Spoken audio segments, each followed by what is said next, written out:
How do we know the Bible is not true? By Quelly Kush. Babies. What do you think of when you see a newborn baby? Most people think something like, ooh, look how cute that baby is. It's so precious. But that's not what Christianity teaches. Christianity teaches that all humans are born sinful and deserving of God's judgment, and that no amount of good works could ever remove our guilt. So if God suffered the punishment for our sins, that means we're off the hook, right? Not so fast. You see, there is a stipulation. God will only forgive you if you believe that he did that. That's right. According to Christianity, you are doomed unless you believe that the almighty, all-knowing, all-powerful creator of the universe made the world and everything in it, then created two people, one of which ate a magical fruit that gave her knowledge of good and evil, and because she gained knowledge of good and evil, her descendants were then doomed until God makes himself into a man, comes down to earth, gets himself murdered, comes back to life, all to atone for the woman eating the magical fruit. We talk about fear-based marketing. I mean, this is fear-based marketing 101. According to Christianity, heaven is full of sinners who believe in God, and hell is full of righteous people who don't believe in God. Thankfully, we know that none of this is true. You don't have to be afraid of going to hell for not believing in the Bible or believing in God. So, how do we know that the Bible is not true? Let's get started. First, I would like to remind you of a little thing called confirmation bias. Confirmation bias is a type of cognitive bias that involves favoring information that confirms our previously existing beliefs. This is often done unintentionally, but as researchers, it is our responsibility to make sure that we reduce our own confirmation bias. This can be done by seeking information from a range of sources, preferably sources that disagree with one another, using techniques to consider situations from multiple perspectives, and discussing these perspectives with others. Which brings me to the first source we will use for the purpose of this episode, AnswersInGenesis.org, a Christian website which details why the Bible is true. According to AnswersInGenesis.org, the Bible includes major moral failings of its heroes, yet most other religious writings tend to whitewash the flaws of their heroes. So right off the bat, we have a problem. The Bible is guilty of whitewashing moral failings of its heroes as well, especially those of Jesus. For example, there are many stories about Jesus as a child which have been omitted from the Bible, one of which Jesus actually kills another kid. But they took this out of the Bible in an effort to make Jesus seem more real. How would removing the story of Jesus killing another kid make Jesus seem more real? Well, because there are other older stories where mythical figures also have done the same thing when they were children. So if Jesus does the same thing as these other mythical figures, he looks more mythical rather than as a real person. So the compilers of the Bible simply omitted these books. AnswersInGenesis.org goes on to say that the Bible accurately reveals historical people and places. Does this mean that the Bible is true? Well, not necessarily, because there is a genre called historical fiction, which is a fictional account that takes place in the actual past. The best example is Abraham Lincoln Vampire Slayer. You remember that movie, right? Where Abraham Lincoln goes around killing vampires and is really bloody and gory. Well, Abraham Lincoln is a real person who was the president during the Civil War, but he wasn't a damn vampire slayer. The story is fiction. So while the Bible may include people that actually existed, such as King David or Pontius Pilate, we don't necessarily know if the things that were attributed to these people were actually historical events.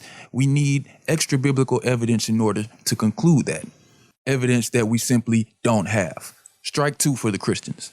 The Christian website goes on to talk about an archaeologist, Dr. William F. Albright, who asserted the accuracy of the Bible's history. Quote, "Thanks to modern research, we now recognize in its substantial historicity the narratives of the patriarchs of Moses and Exodus and the conquest of Canaan, of the judges, the monarchy, exile, and restoration have all been confirmed and illustrated to an extent that I should have thought impossible 40 years ago." End quote. However, when we look at BibleArchaeology.org, we find that there have been many new discoveries and additional analysis done, which largely overturn Albright's theories since his death in 1971. Although many people, including Kenneth Kitchen, has made a determined effort to keep the theory alive, there is no valid evidence, biblical or extra-biblical, to sustain it. Even the biblical account clearly dates the Exodus conquest in the 15th century BC and not the 13th century as Albright suggested. On top of that, the majority of Palestinian archaeologists have rejected the concept of an Exodus conquest altogether in favor of other hypotheses for the origin of Israel. The most popular theory today is that Israel did not originate outside of Canaan, but rather arose from the indigenous population in the 12th century BC. But that's all Old Testament stuff. What about the New Testament? It's more recent, so there's got to be more evidence for the stories in the New Testament, right? And it turns out there actually is. For example, in the book of Luke, the proper location of Apollonia, where travelers would spend successive nights, is mentioned. The presence of a synagogue in Thessalonica, the proper title politarchs used for the magistrates there. The correct implication that sea travel was the most convenient way of reaching Athens, which favored the east winds of summer sailing. They mentioned the abundance of the presence of images in Athens, the reference to a synagogue in Athens. They detail a fairly accurate reaction of Greek philosophers who denied bodily resurrection. And they even used the proper title for members of the court, Areopagites.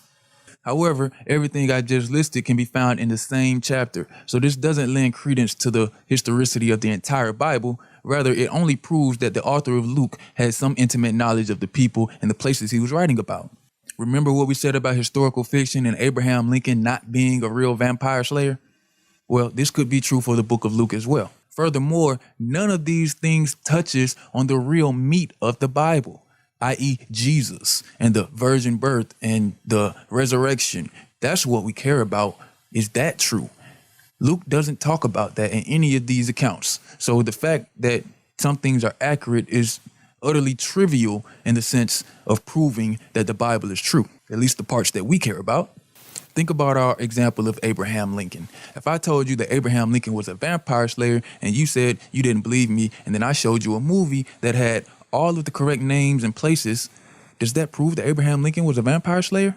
No, and the book of Luke doesn't prove that Jesus resurrected or was born of a virgin. AnswersInGenesis.org goes on to say that the crucifixion of Jesus under Pontius Pilate has been proven through the writings of Tacitus. This is simply not true, because Tacitus is not a contemporary of Jesus, meaning he was writing about 70 years after Jesus would have been crucified, if he actually was. So this guy wasn't even born yet when this happened, so he didn't know if this event actually took place. At best, he was retelling a story. But it turns out that Tacitus was actually a Roman senator. So if anybody was going to lie about Jesus being crucified, it would be somebody like Tacitus. I mean, think about it. It's not like they invented writing in the 2nd century. They had writing before Jesus was born. So you mean to tell me this guy lived this life and nobody wrote about him or him getting crucified and coming back from the dead until the next century? That's crazy. That would be like 9/11 happening and nobody writes about it or talks about it until 70 years later. Major events get talked about more than mundane events. So something major like a Masonic figure rising from the dead or being crucified, that would be noteworthy. But we have precisely 0 contemporary writings for the life of Jesus or the death and crucifixion of Jesus. And that would be strike 4 for the Christians. Well, y'all struck out a long time ago, but we're going to keep going. So how do we know that the Bible is not true? Well, in the book of Isaiah, God presents a challenge to all of the other religions in the world. And I quote Isaiah chapter 41, verse 21. "Present your case, says the Lord. Bring forth your strong reasons, says the King of Jacob. Let them bring forth and show us what will happen. Let them show the former things what they were, that we may consider them, and know the latter end of them, or declare to us things to come. Show the things that are to come hereafter, that we may know that you are gods." So in the Bible, this challenge is presented to the other religions, asking, can they accurately foretell future events? Well, the problem is, the Bible can't even accurately foretell future events. All of the so-called prophecies in the Bible are not prophecies at all. They're just simply people writing about what they think will happen or what they want to happen. And then later on, sometimes hundreds of years later, another writer comes on and writes that that thing happened. Does that mean that it actually happened? Imagine this. I, Kwali Kush, the atheist, writes a book And it says that in 20 years, there will be a house on the land where there isn't a house now. And 20 years later, I build a house there. Is that a prophecy, or was I just telling you what I was planning on doing anyway? Let's go to Isaiah chapter 42, verse 8, which says, I am the Lord, that is my name, and my glory I will not give to another, nor my praise to carved images. Behold, the former things have come to pass, and new things I declare before they spring forth, I tell you of them. Really? You do? Because you didn't mention germs or the fact that washing our hands could prevent a lot of diseases and illness in the world. That would be something that a God would put in the Bible, right? I mean, think of all the sicknesses and deaths that could have been prevented by simply telling people that germs exist and you should wash your hands. Well, this isn't mentioned in the Bible because clearly the Bible wasn't written by an all-knowing God, and the people who wrote it can't tell the future. I hear arguments of prophecies from Christians all the time. So if you believe that there are prophecies that have been fulfilled in the Bible, please call in. Now is your time to prove to me, and you might just convert me to an atheist. Because if you can prove to me that there are some prophecies that have actually been fulfilled in the Bible, I would take that into serious consideration on my position. So please call in and tell us what these prophecies are and how they have been fulfilled. I dare you. Now, let's talk about camels. Why? Camels play a central role in the book of Genesis and are mentioned as pack animals in the biblical stories of Abraham, Joseph, and Jacob. But according to newly published research by Tel Aviv University based on radiocarbon dating and evidence unearthed in excavations, camels were not domesticated in the land of Israel until the late 10th century BC, several centuries after the time they appear in the Bible. The university states, and I quote, in addition to challenging the Bible's historicity, this anachronism is direct proof that the text was compiled well after the events it describes. End quote. Robert Eisenman, a professor of Middle East religions and archaeology, states that we have known about this camel anachronism for over a century now from site analysis. The Hebrews were donkey people living on the coastlines and water routes, not camel people. Most of the proof we have that the Bible is not true comes from the very first book, Genesis. Genesis claims that the first human couple was Adam and Eve. But we know from analyzing the fossil record that humans did not suddenly appear on Earth, but rather they evolved gradually over the course of about 6 million years. People often get confused when they hear scientists refer to Y chromosome Adam and mitochondrial Eve. However, these two individuals simply passed down a portion of their genomes to the vast expanse of humanity, and they may have lived around the same time, but were not contemporaries of each other. So attempts to reconcile genetics with Genesis are very unlikely to succeed. And just to set the record straight, they were not the only man and woman alive at the time, or the only people to have present-day offspring. These individuals simply had the good fortune of successfully passing on specific portions of their DNA from the man, the Y chromosome, and from the woman, the mitochondrial genome, through the millennia to most of us today, while the corresponding sequences of others have largely died out. So not only does the evidence that we observe directly contradict the story of Genesis, but so does common sense. Women give birth to men, not the other way around. Another big clue that tells us the Bible is not true is the fact that the Bible claims that God can see the future and tell us the future, yet he still made Adam and Eve, knowing that Eve would eventually sin and doom mankind and he would have to flood the whole earth and kill everybody and make Noah. Well, if he was an all-knowing God, he could have just made Noah to begin with. Or hell, better yet, just started off with Jesus. Or hell, better yet, just made everybody in heaven.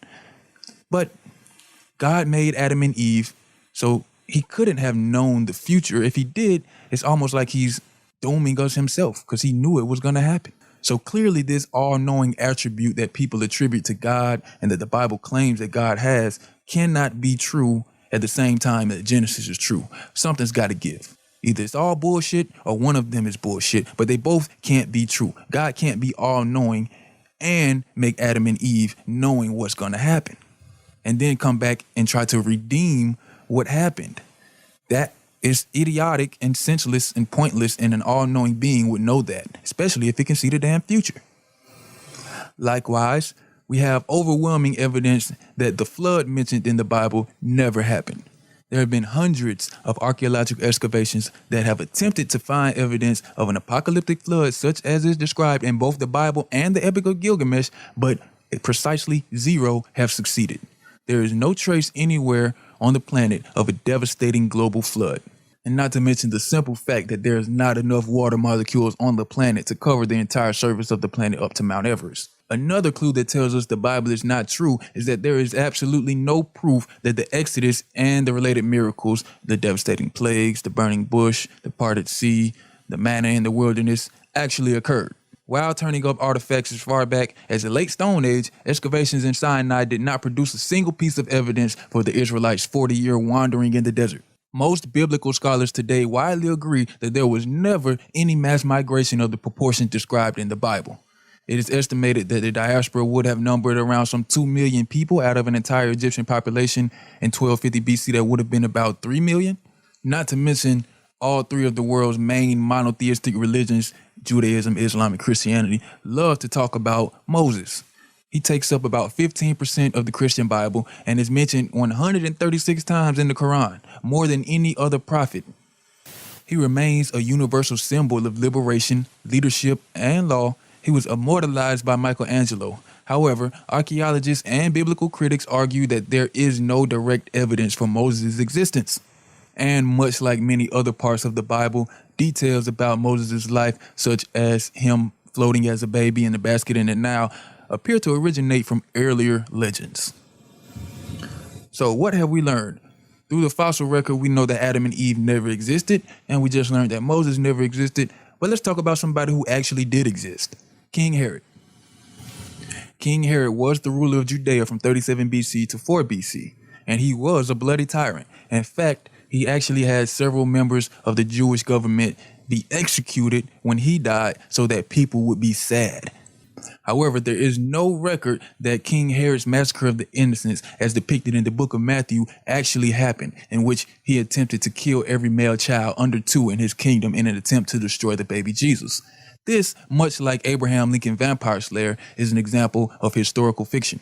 People often mistake King Herod for being a Jewish king, when in fact, he wasn't a Jewish king. He was just the king of the Jews. He was actually polytheistic, and he believed in a lot of different religions and would have different shrines built for different religious groups in which he wanted to endear himself to all over the Roman Mediterranean.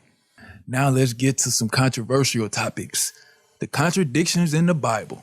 Oh yeah, many Christians love to claim that the Bible doesn't have contradictions. But read them and weep. We about to go through them. All right, let's get it. Jesus is claimed in the book of Matthew to be born during the time of King Herod's reign. And in the Gospel of Luke, Jesus is said to be born when Quirinius was governor of Syria. However, Quirinius didn't become governor of Syria until about 11 years after King Herod died. So clearly, the Gospel of Luke and the Gospel of Matthew cannot both be correct about this. This is a contradiction, folks. Second contradiction in the book of Luke, Mary and Joseph lived in Nazareth and then moved to Bethlehem, where Jesus was born in a stable. However, Matthew says that they lived in Bethlehem and then moved to Nazareth after Jesus was born. Well, which one is it? Somebody doesn't have their story right. Either way, the Bible contradicts the Bible. So please stop saying that there are no contradictions in the Bible. Read your damn book. I'm not going to read it to you. Let's keep it rolling. In Matthew chapter 1, verse 20, the angel spoke to Joseph. But in Luke chapter 1, verse 28, the angel spoke to Mary. Uh-oh. The Bible says, honor your father and your mother. Yet Jesus says you must hate your father, your mother, your wife, and your children, and even your own life to be a disciple. Says, call no man on earth your father. Uh-oh. God says thou shalt not kill, yet then he advocates genocide and even orders it in Exodus and Leviticus. Uh-oh. The Bible also says that God is all-knowing and can see the future and even tell us the future. But if that's true, then why did he need people to mark their houses with blood in order to keep from killing their babies inside? I mean, wouldn't an all-knowing God know which house to pass over? Okay, so far we've talked about how the Bible contradicts itself. We've went over some inconsistencies with the claimed attributes of God and what is claimed about God in the Bible. We have explored some scientific inaccuracies in archaeological data that disproves the Bible. Now let's get into how the Bible is eerily similar to stories that predate the Bible by thousands of years. So in order to do this, I want to have a little bit of viewer participation. So now is your time to interact with us. So we're going to play a little game. I like to call this game Gilgamesh or Genesis. It's real easy. I'm going to make a statement that came from a story, either the story of Genesis or the story of Gilgamesh. All you have to do is type in a live chat which story I'm quoting from. A for Genesis, B for Gilgamesh, C for both, or D for none of the above. Okay, let's get started, shall we? Number 1. God decided to send a worldwide flood. This would drown men, women, children, babies, and infants, as well as eliminate all of the land of animals and birds. So which story did this come from? Genesis, Gilgamesh, both, or neither? Type your answer in the live chat now.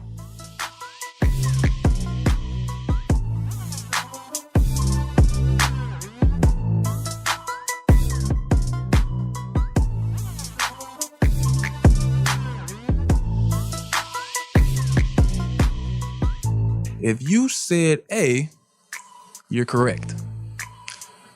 If you said B or C, you're also correct, because the story happened in both Genesis and Gilgamesh. There was a worldwide flood that drowned everybody, eliminating all the animals and birds on the land. Number 2, God knew of one righteous man. What story did this come from? Genesis or Gilgamesh? A for Genesis, B for Gilgamesh, C for both, or D for none of the above? Type your answer in the live chat now.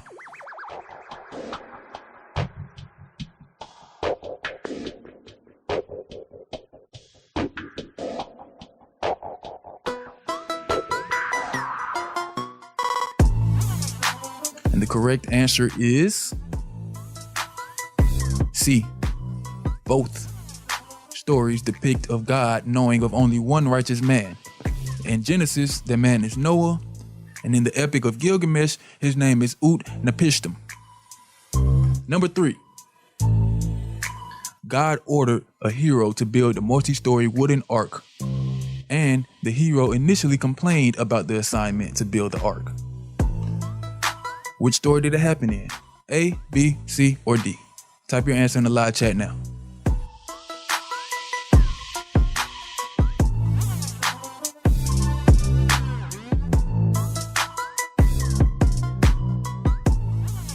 So I see some of y'all had caught on.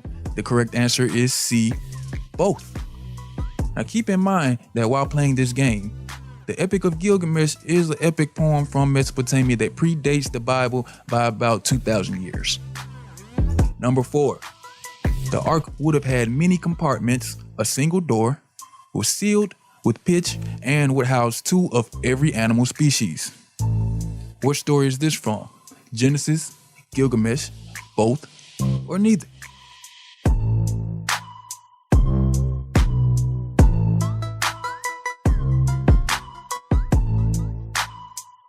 You guessed it, both. Number 5, a great rain covered the land with water. Now this is easy. Did it happen in Genesis, Gilgamesh, both, or neither?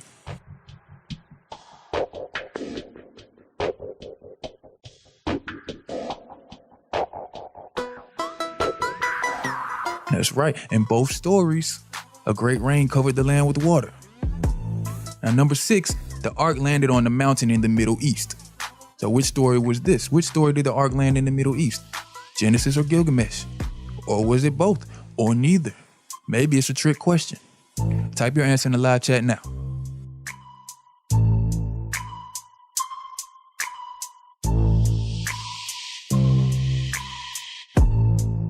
And I can't get nothing past y'all. Y'all got it again. C, both. Number 7, the first 2 birds returned to the ark. The third bird apparently found dry land because it did not return. Now, which story is this from? Genesis, Gilgamesh, both, or neither?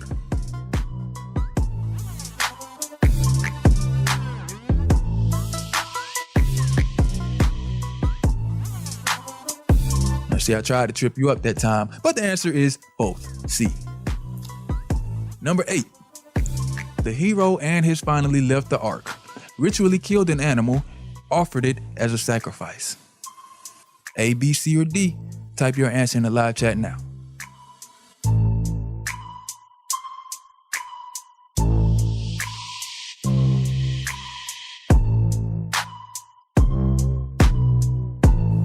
And yes, this did happen in both the Epic of Gilgamesh and the story of Genesis. The answer is C.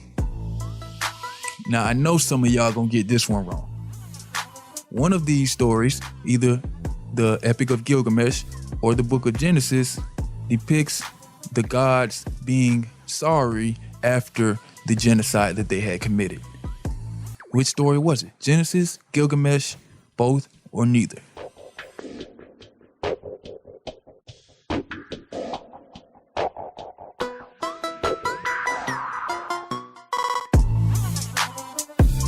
Lo and behold, the answer is C. Both. The Babylonian gods did seem genuinely sorry in the Epic of Gilgamesh for the genocide, and the god in the Bible apparently was sorry because he promised never to do it again.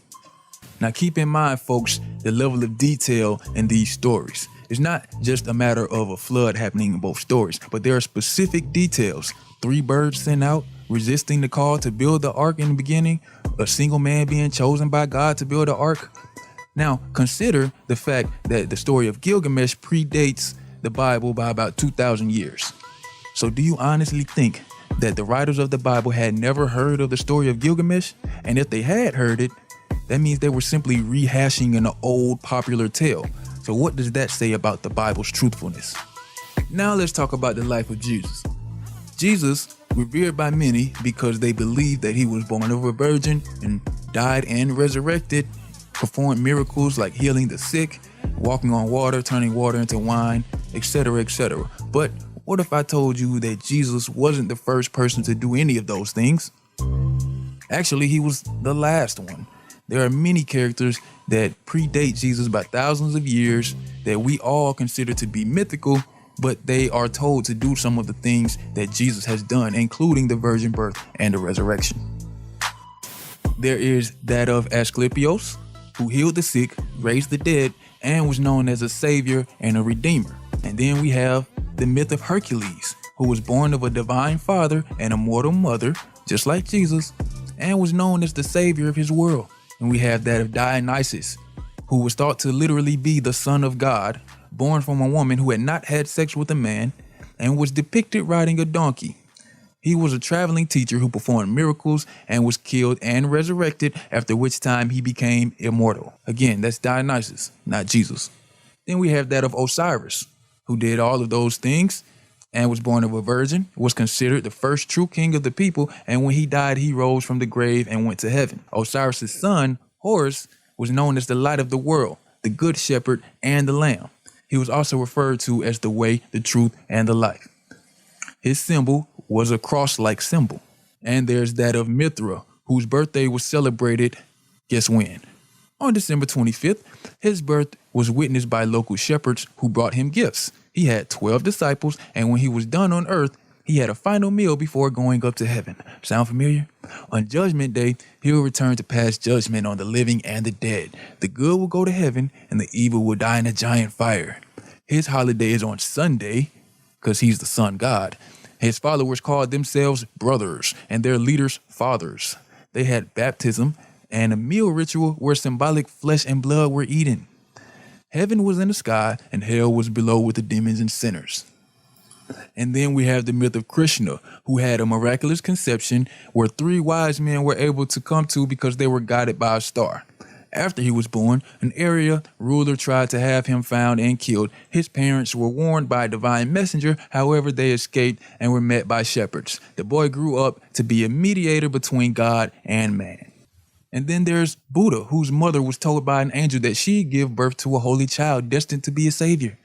As a child, he teaches the priests in his temple about religion while his parents look for him. He starts his religious career about 30 years of age and is said to have spoken to 12 disciples on his deathbed. One of his disciples is his favorite, and another is a traitor. He and his disciples abstained from wealth and traveled around speaking in parables and metaphors. He called himself the Son of Man and was referred to as a prophet, master, and Lord. He healed the sick, cured the blind and deaf, and walked on water. One of his disciples tried to walk on water as well, but was sunk because his faith wasn't strong enough. Then you have Apollonius, who actually lived in the time that Jesus was alleged to live, and some people even think that the story of Jesus was adopted from Apollonius' life. Apollonius was said to perform countless miracles like healing the sick and restoring sight to the blind. He casted out demons, and he was born of a virgin. He knew the scripture well as a child. He was crucified, rose from the dead, and appeared to his disciples to prove his power before going to heaven to sit at the right hand of the Father. He was known as the Son of God as well. So how do all of these similarities with the life of Jesus prove that the Bible is not true? Well, simply because all of these mythical characters existed in story form thousands of years before Jesus was alleged to even live. And with that said, I would like to remind everybody that everything we have covered in this episode is merely the tip of the iceberg. There is lots of more information that will convince you, if you are willing to look at it, that the Bible is in fact fiction. So what do we mean when we say the Bible is fiction? There's plenty of factually true statements in almost all works of fiction. But it is how they function strategically and rhetorically that counts. If I start off by saying once upon a time, I'm inviting you into an exercise in fictionalization. Even if I say something true after that. Once upon a time, there was a president named Nixon, and he was almost impeached. This is true. But nonetheless, you wonder, what's your point? What moral are you pointing to by making it a once upon a time statement? Once upon a time, like fiction in general, goes beyond concerns for the truth or falsity of what really happened. Fiction is like drama, where the historical accuracy behind, let's say, Shakespeare's Richard III is not an issue. The real Richard wasn't as bad as Shakespeare portrayed him, but it doesn't matter. Shakespeare's point is a moral one, not a historical one. Moral in the sense of providing a lesson about the human condition. Both fiction and drama are presentational modes of communication. They work as art. They have a presentational point to make. By contrast, Sigmund Freud's Totem and Taboo is not presentational. It is written rather artfully in places, but its artistry is beside the point, whereas the artfulness of fiction is not. However well Freud wrote it, Totem and Taboo is an altogether erroneous account of the way ritual developed historically. Freud meant it as science, and its problem, therefore, is that it is not good science, not that it is fiction. The Bible, however, is fiction because overall its authors meant it as presentation, not as science or even as history, which is a form of science with its own scientific rules of evidence. Sometimes they accepted the truth of the stories they used, but sometimes they did not. Job and Esther describe personalities who never lived, and the authors knew it. Some of it reports historical fact. Of course, there was a person named King David, and there was a Babylonian invasion, etc. There was also a prophet named Isaiah, but his prophecies were included in the Bible to give us a lesson of morality, not to say that they were actually true or that they happened. The same is true of Genesis through Deuteronomy, Kings, Judges, and all the other books, some of whose characters really lived and some of whom didn't. It doesn't matter. Fiction can be chock full of characters who really lived with the storyline of things they really did and still be fiction. So I want to thank y'all for watching and participating with me tonight. At this point in time, we're going to open up the phone lines for discussion. If you want to add your 2 cents to what I said, or if you disagree with something I said, or if you have any questions, now is the time to call in and ask your question or state your comment. The link is in the live chat and also in the description below, and you can see the phone number right there on the bottom of the screen. Now, when you call in, people, first of all, this is going to be a respectful dialogue between the host and the viewers. We don't tolerate disrespect. We don't disrespect you. You don't disrespect us. Cool? Got it. And when you call in, I want to know the answer to some questions. So if you can answer any of these questions, please, now's the time to call in and do so.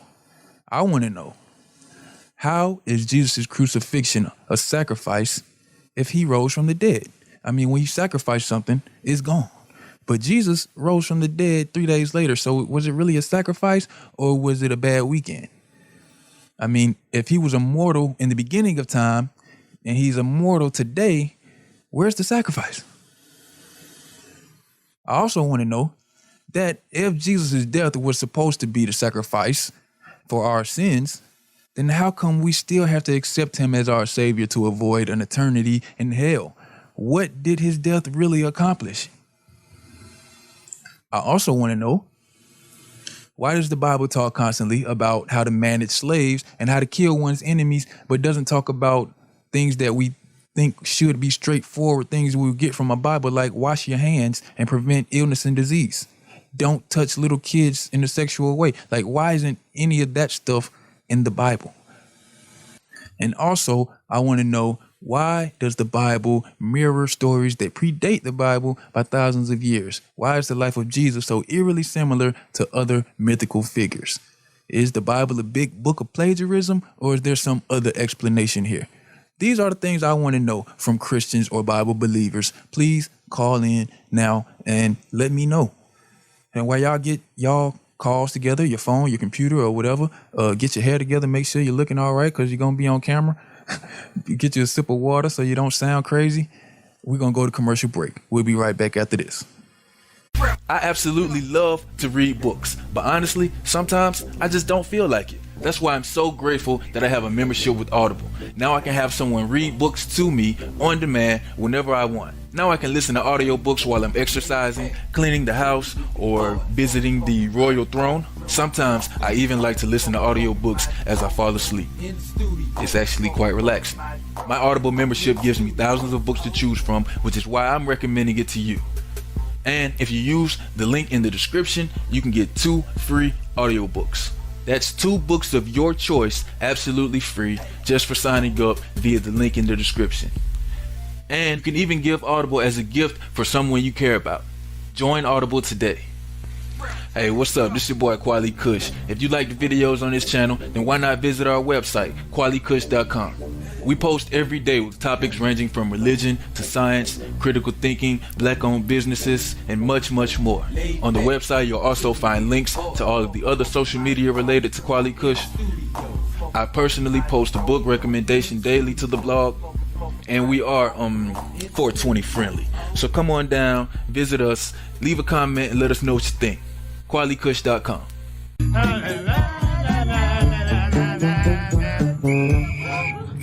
Heaven and this, fuck that, all that shit. Y'all hoes gotta get off this corner with that. We're gonna get right back to the show, ladies and gentlemen, but first, please take a moment to hit the like button. Push the button. If it's your first time here, hit the subscribe button. Come on, push the button. Yeah, come on, push your button. If you're already subscribed, make sure you hit the little bell icon. That way you get a notification every time we post a new video. Push the goddamn button. Push the goddamn button. You heard what she said.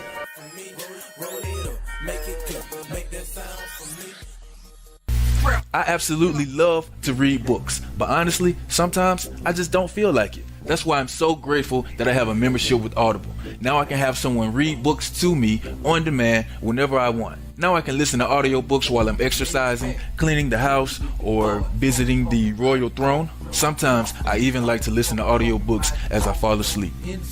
It's actually quite relaxing. My Audible membership gives me thousands of books to choose from, which is why I'm recommending it to you. And if you use the link in the description, you can get 2 free audiobooks. That's 2 books of your choice, absolutely free, just for signing up via the link in the description. And you can even give Audible as a gift for someone you care about. Join Audible today.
man, nothing much, man. Everything is going just fine, bro.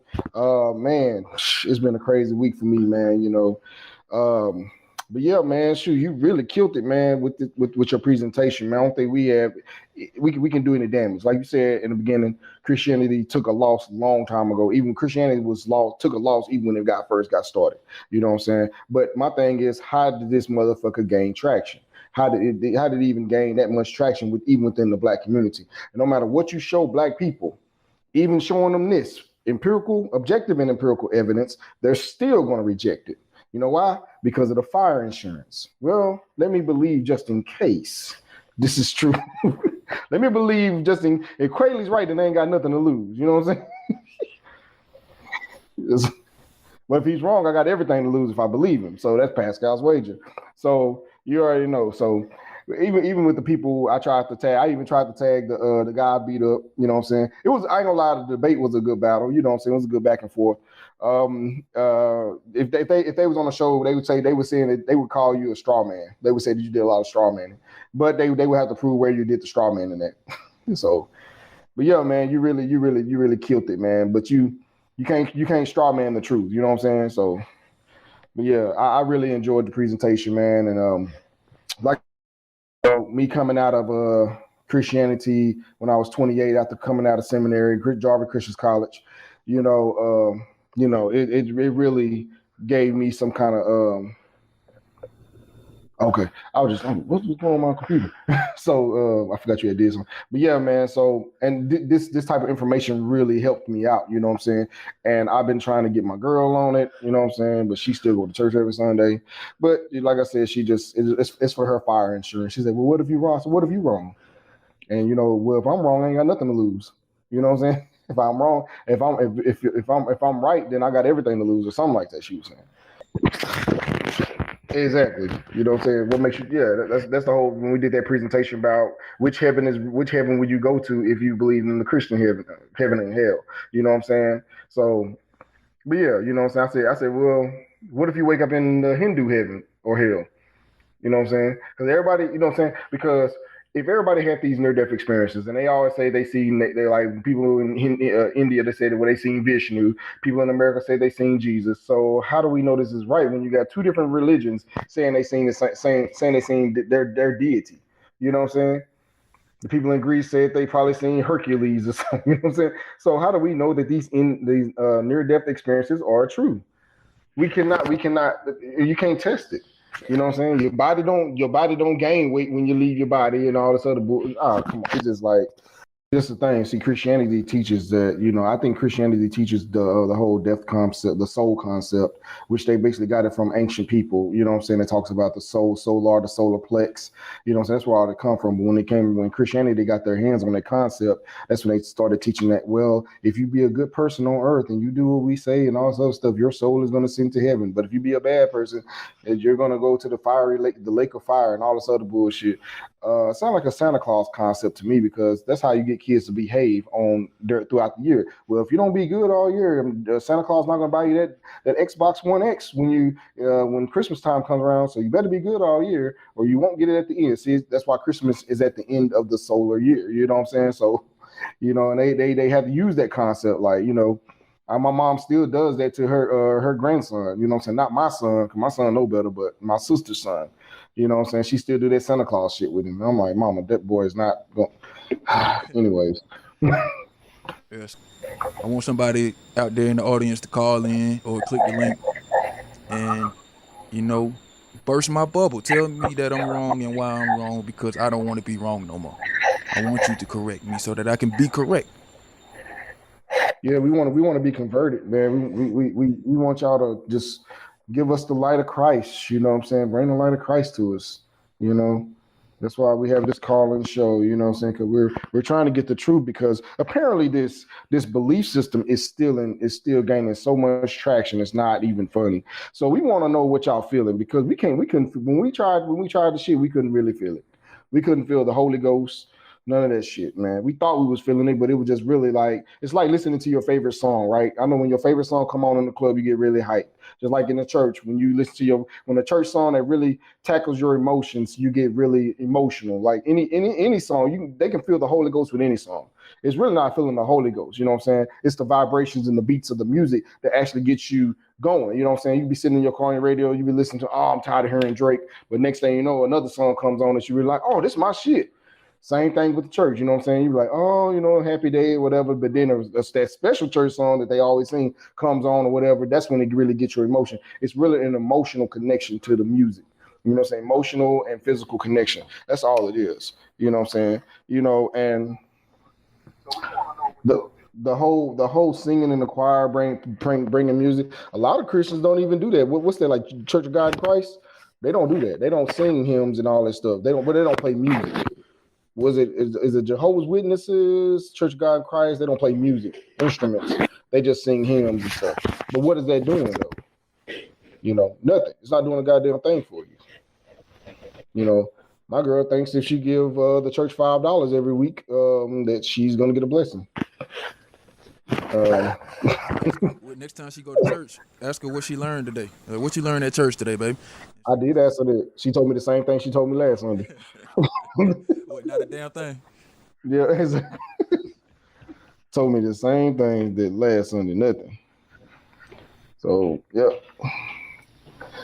She came home. We both ate and we drank. I drank my liquor and she drank her wine, and we watched a good old Black Lifetime movie.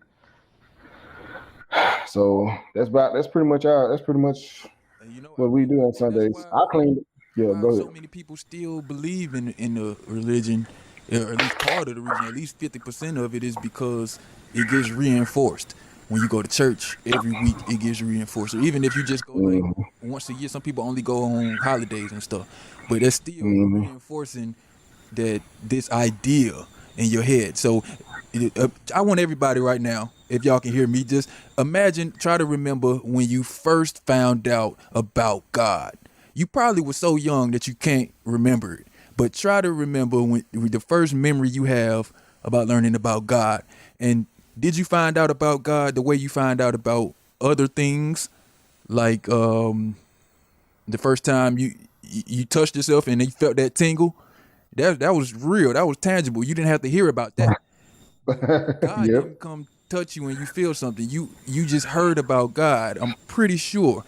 So if you were that young when you got introduced to the idea, pretty much any idea that you get introduced to at that age, and then it gets reinforced every week, 52 times a year, you're gonna fucking believe it. I mean, it's just like it keeps getting reinforced in your head. Like some people believe in a lot of stuff that's not real. Like ghosts, demons. Some people believe they got superpowers. Some people think they psychic, or they can divine water. You got a lot of people that believe in a lot of stuff. Not to mention that none of these people has ever proven it, but they still believe it. So if people can believe in fantastical things, which we know they can, and it's getting reinforced, that's why so many people believe in it. And if you want to go back to the very beginning, when the religion first started, it wasn't a matter of convincing people, it was force. Christianity and imperialism go hand in hand. So the Roman Empire, when they were the force to be reckoned with in the world, they were spreading Christianity. So every time they would go colonize somebody, they would make them convert to their religion. And over generations and generation, people started to identify as Christian rather than whatever religion they were before. And it's not just Christianity. There was a lot of religions doing that. Christianity just won.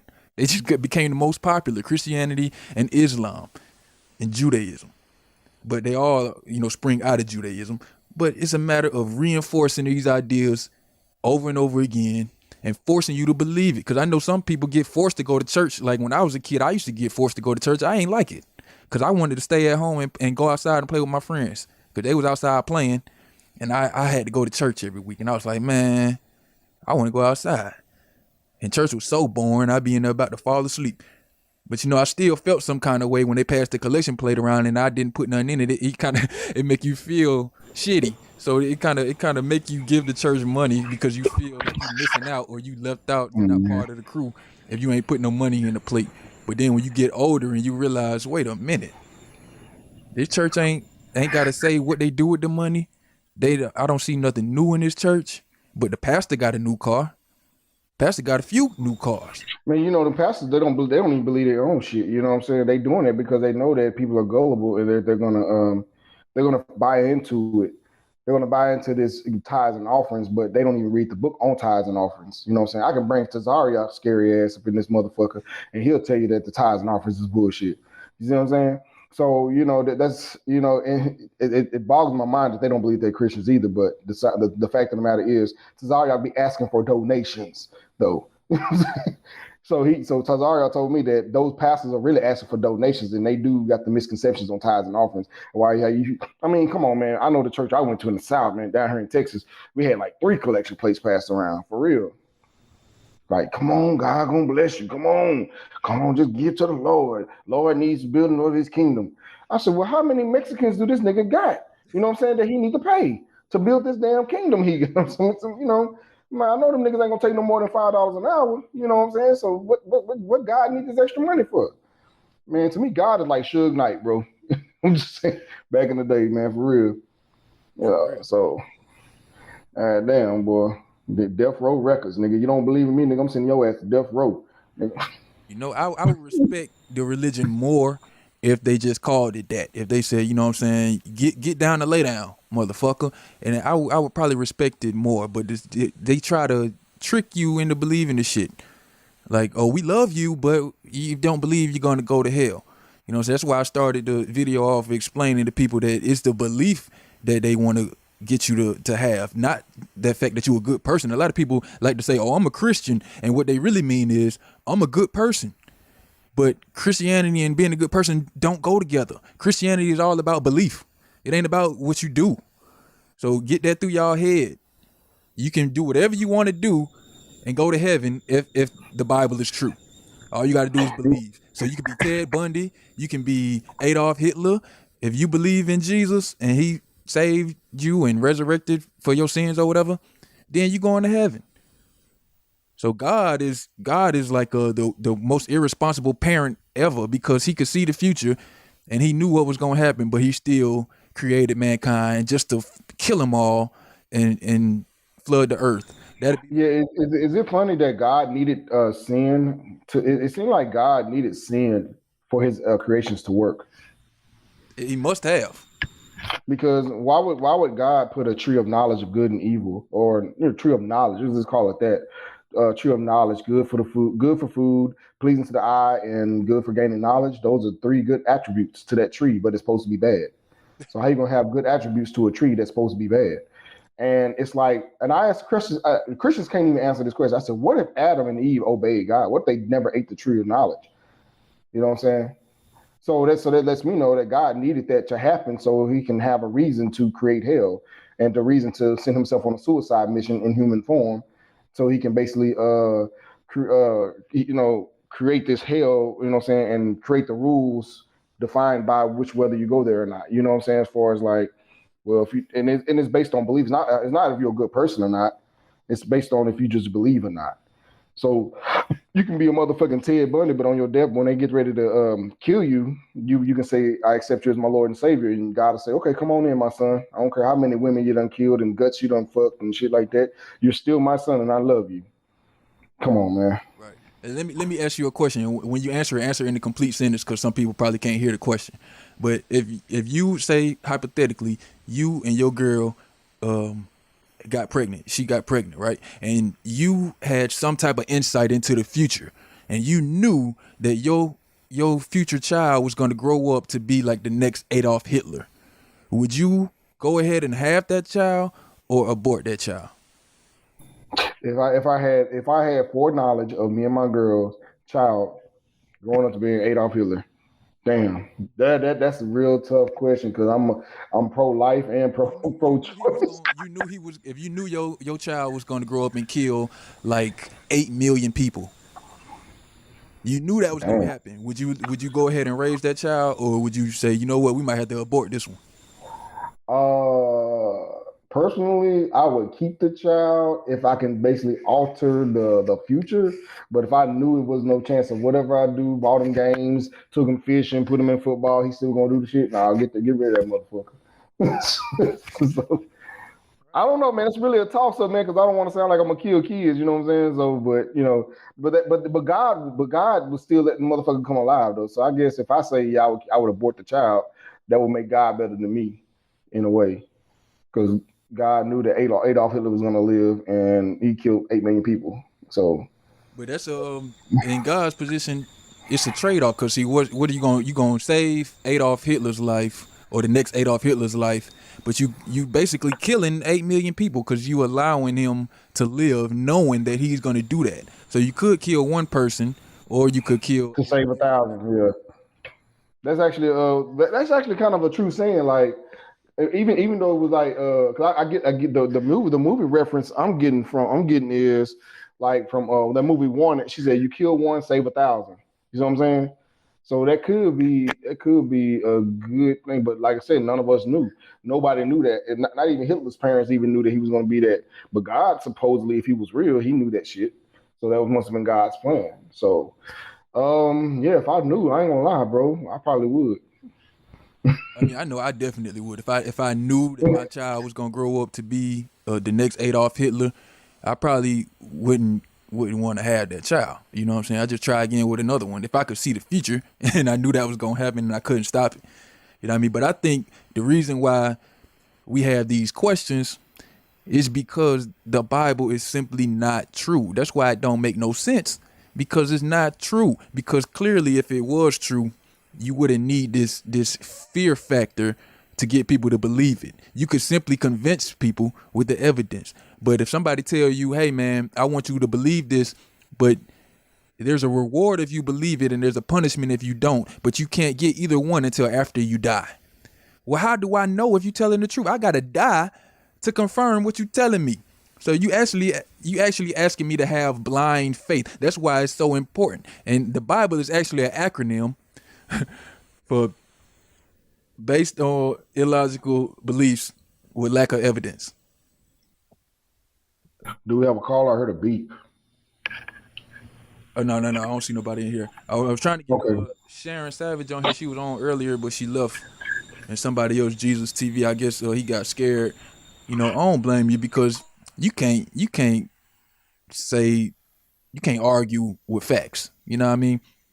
If we saying 2 + 2 is 4, you can't call up here saying it's 5 and expect to win a debate. You know what I mean? So I know y'all scared to call in, but you know, you the one to be going around believing this shit. All I want y'all to do is stop believing in bullshit and speak up like we speaking up, so that we can move on and actually do things in the world. Imagine if all the people that was praying all the time was actually studying and building stuff. We want some more inventors in the world. You know, we want some more philanthropists in the world. Not no goddamn sheep. You know, I want to touch on something that you said, man, about the contradictions. And this is one I did forget about when Jesus said, "Don't call no man you must hate your father, mother, sister, brother, child, even yourself, in order to follow him." Right. But in the Old Testament, it said you must honor thy mother and father. You know what I'm saying? So I'm like, man, what the fuck? Like, wait a minute, you must love and hate your family? Like, you know, that's why I want Tazaria to come explain, or any Christian apologist to come explain this. Sweetest Taboo said, "How do I click on?" She said she was just in. I don't see this. Oh yeah. Just click the link and join in, and then we gotta let you in the room. Once you join, we'll just accept you. Yeah. She's not a Christian, but she's a believer in God. I think she's just like non-denominational. Hold on, let me get her. I'm gonna mute the mic real quick. I'm trying to get her in.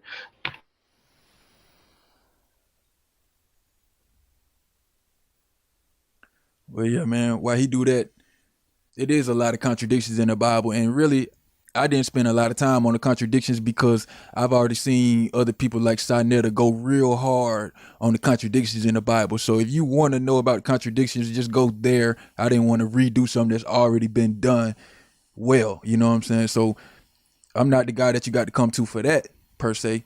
But the contradictions are there. And I still hear Hebrew Israelites claiming that there is no contradictions in the Bible, or these fundamentalist Christians claiming that there's no contradictions in the Bible and everything in the Bible is true. And I'm just like, how you figure that? Where you get that from? You know what I'm saying? Like, I will point it out to you. I will show you that 2 + 2 is 4. And if you still come back and say it's 5, brother, I don't know what to do with you. I don't know what to do with you at that point. You know what I'm saying?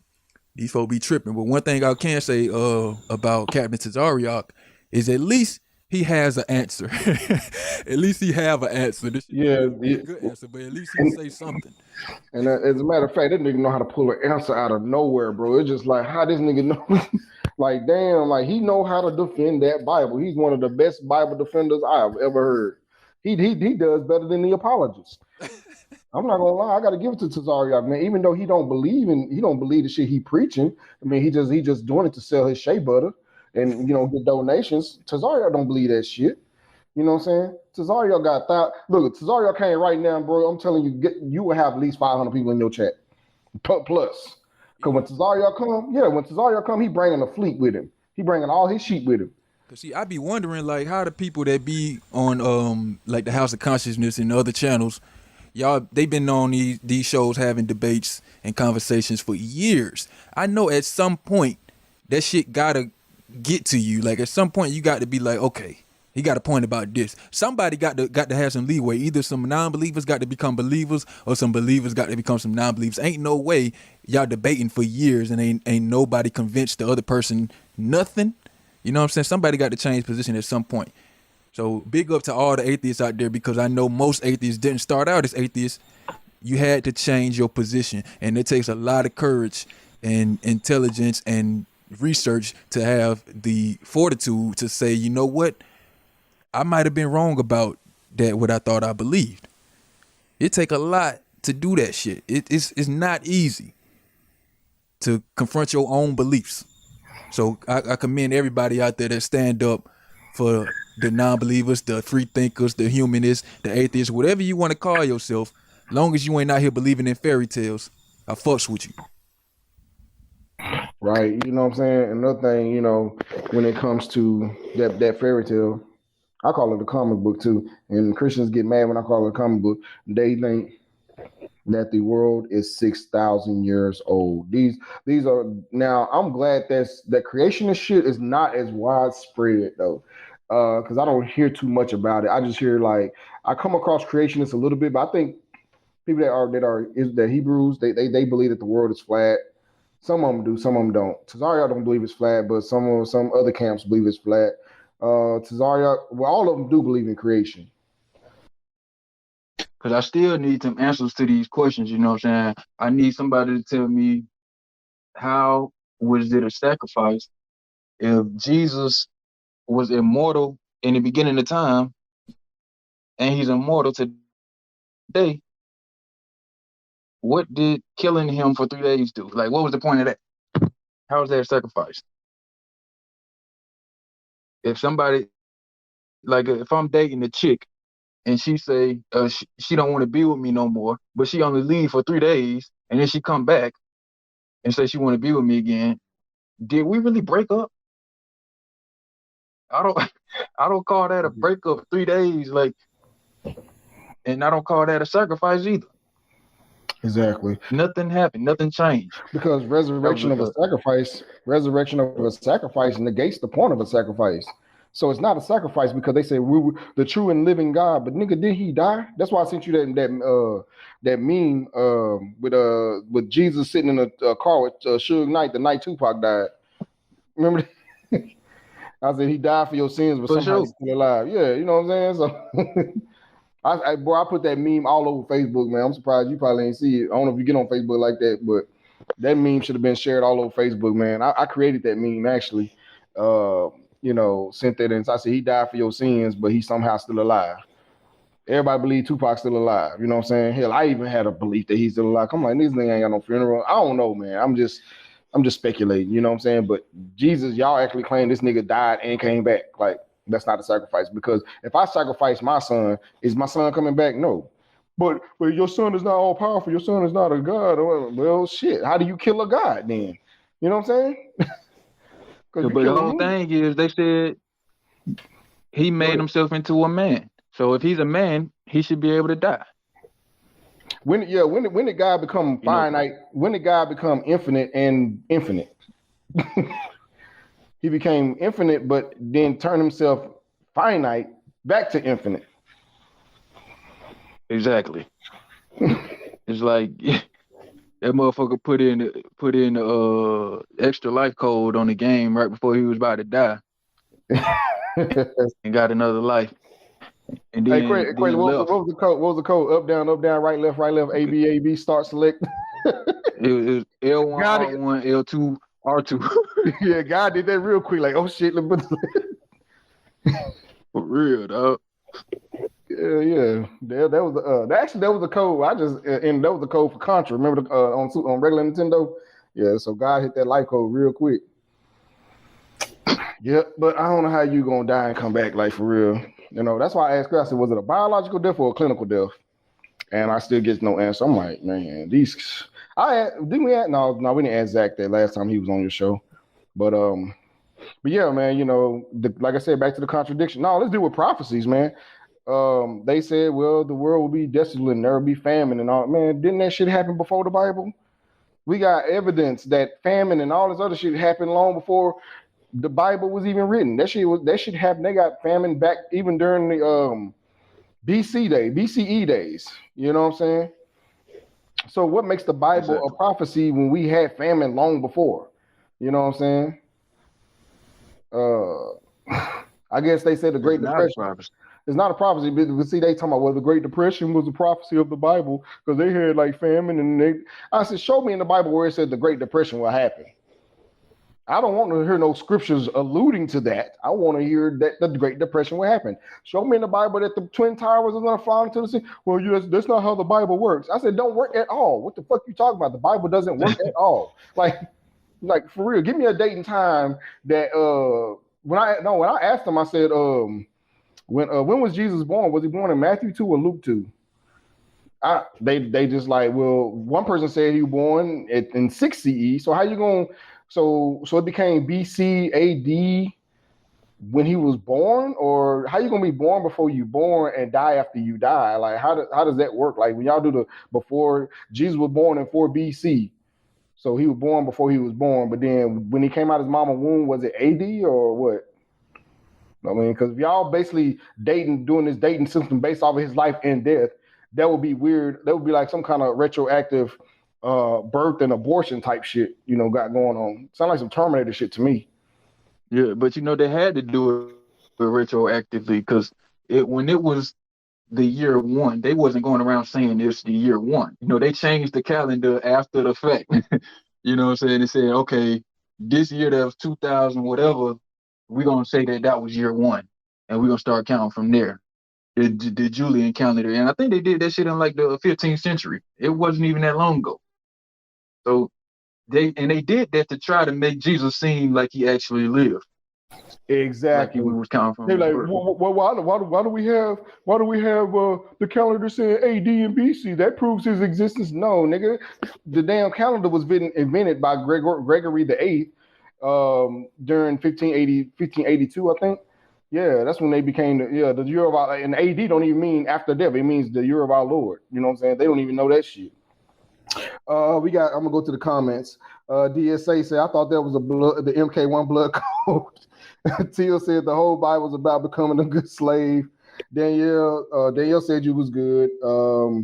She's also said that there's 5 people on Atheist Church Live listening. I guess we're all coming in here. That's pretty good. I want to look at some. Marcus said your mic. Well, that was some old shit. But anyways, yeah, man, that was a good one, DSA. But yeah, man, they have to do it retroactively, man, because it's like they're trying to fit a air mattress box in a carrier on top of what's that shit called in the airplane, overhead carriage. Because they're trying to fit that into that so it can sound decent, I guess, or it can be believable. You know what I'm saying? Because like you said before, it was just one. It wasn't. It was just year one or millennia or something like that. Then around the first century, now they want to say it's A.D. and B.C. You see what I'm saying? So Exactly. And BC does not mean before Christ. It means before the common era. You know what I mean? So people like to, let me tell you how crazy these Christians get, man. They got so many crazy beliefs. This dude asked me one time, you might have been on the show that day. He asked me, if the Bible is not true and God don't exist, then how come we got 7 days in a week? boy, And I didn't know where he was going with this. You know what I'm saying? Like, I'm like, they don't got nothing. The days of the week don't got nothing to do with the Bible or God. Absolutely nothing. Actually, the days of the week are named after other gods. Sunday is obviously named after the sun. Monday is named after the moon. Tuesday is named after Mars.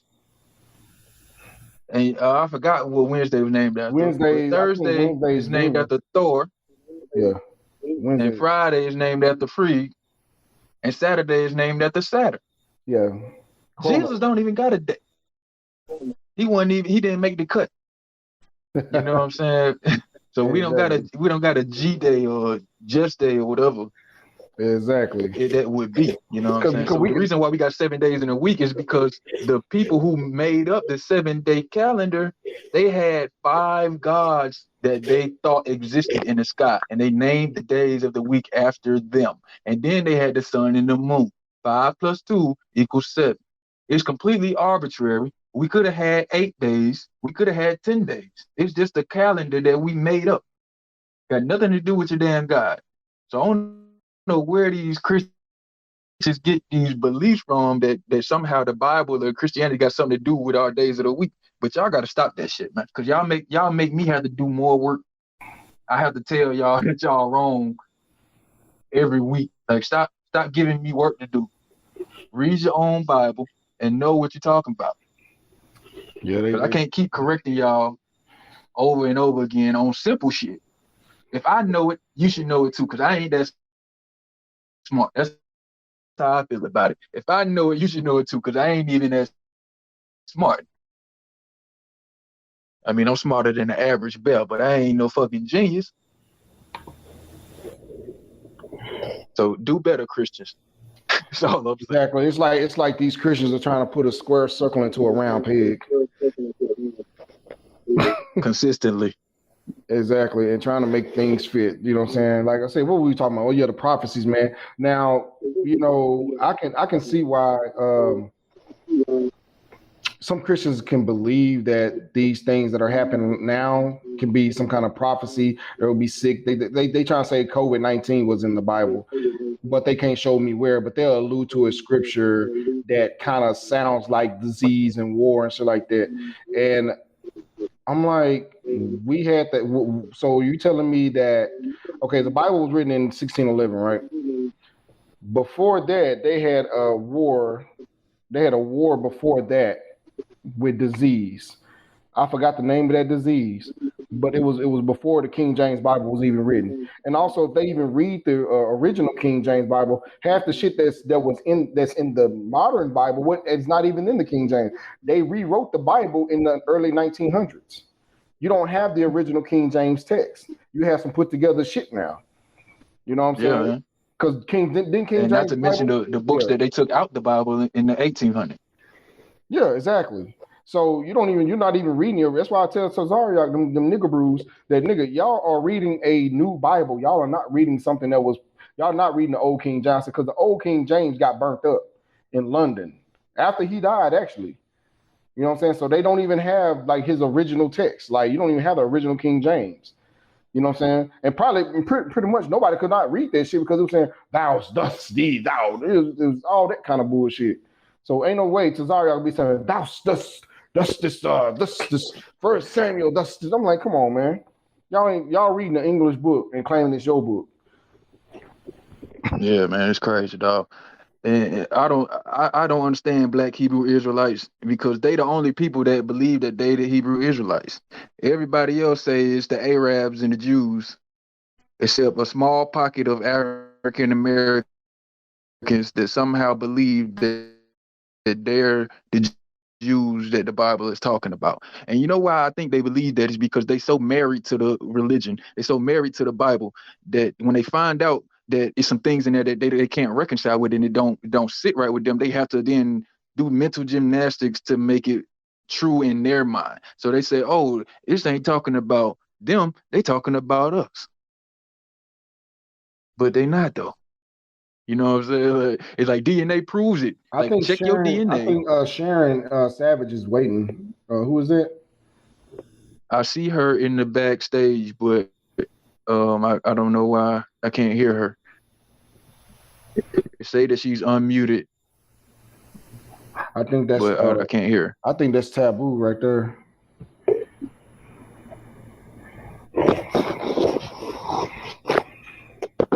Let me see. Someone just said. So Sharon Savage, if you okay, let me see. One hand raised.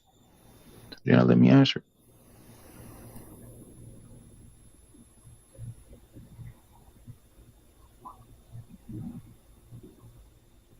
Sharon, check your microphone and make sure that everything is turned up and that you got the microphone selected correct.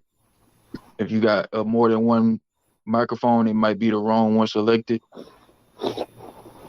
because it's telling me that you good, but I can't hear you.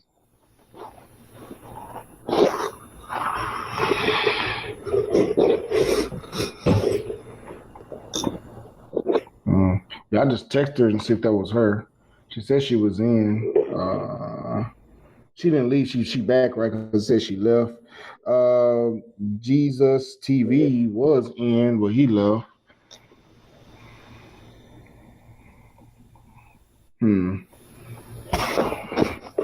I just texted her real quick. But yeah, she's not a Bible thumper or anything, but she does believe in God and stuff like that.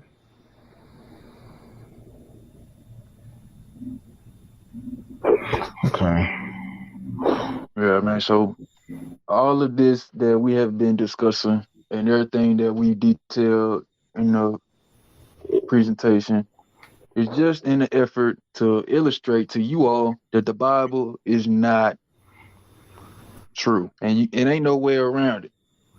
Like Future say, it ain't no way around it. You cannot make the Bible true because it don't make no sense. I mean, common sense. Even in the first book of Genesis, I didn't even go over the creation story, like the creation of the earth. But that whole story is fucked up. They say that the God made the light before the stars, but don't all the light in the universe come from stars? Like, how they gonna have light on the earth without a star? How you gonna have a planet without a star? Yeah, that's my thing. Where did the sun? Where did the light come from? I asked Christian. I said, "What was the light? Didn't God create the lights twice? Like, what the hell? Like, God is very incompetent when he's building. Like, I would not trust if God was a real life architect. I would not trust him with any buildings that I would want built. Wouldn't even trust him with roadway construction because he probably would make the concrete before. You know what? I think I know why we can't hear her. Oh, okay. Why is it? All right, let's get it. Hello, you there? Oh, she's still muted.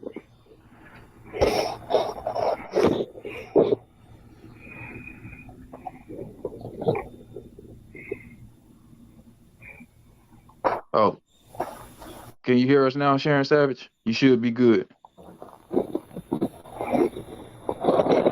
That was my fault. I told y'all I wasn't that smart. Y'all think I'm playing. I had it on moderators only, so only me and you could be heard. But you should be good now.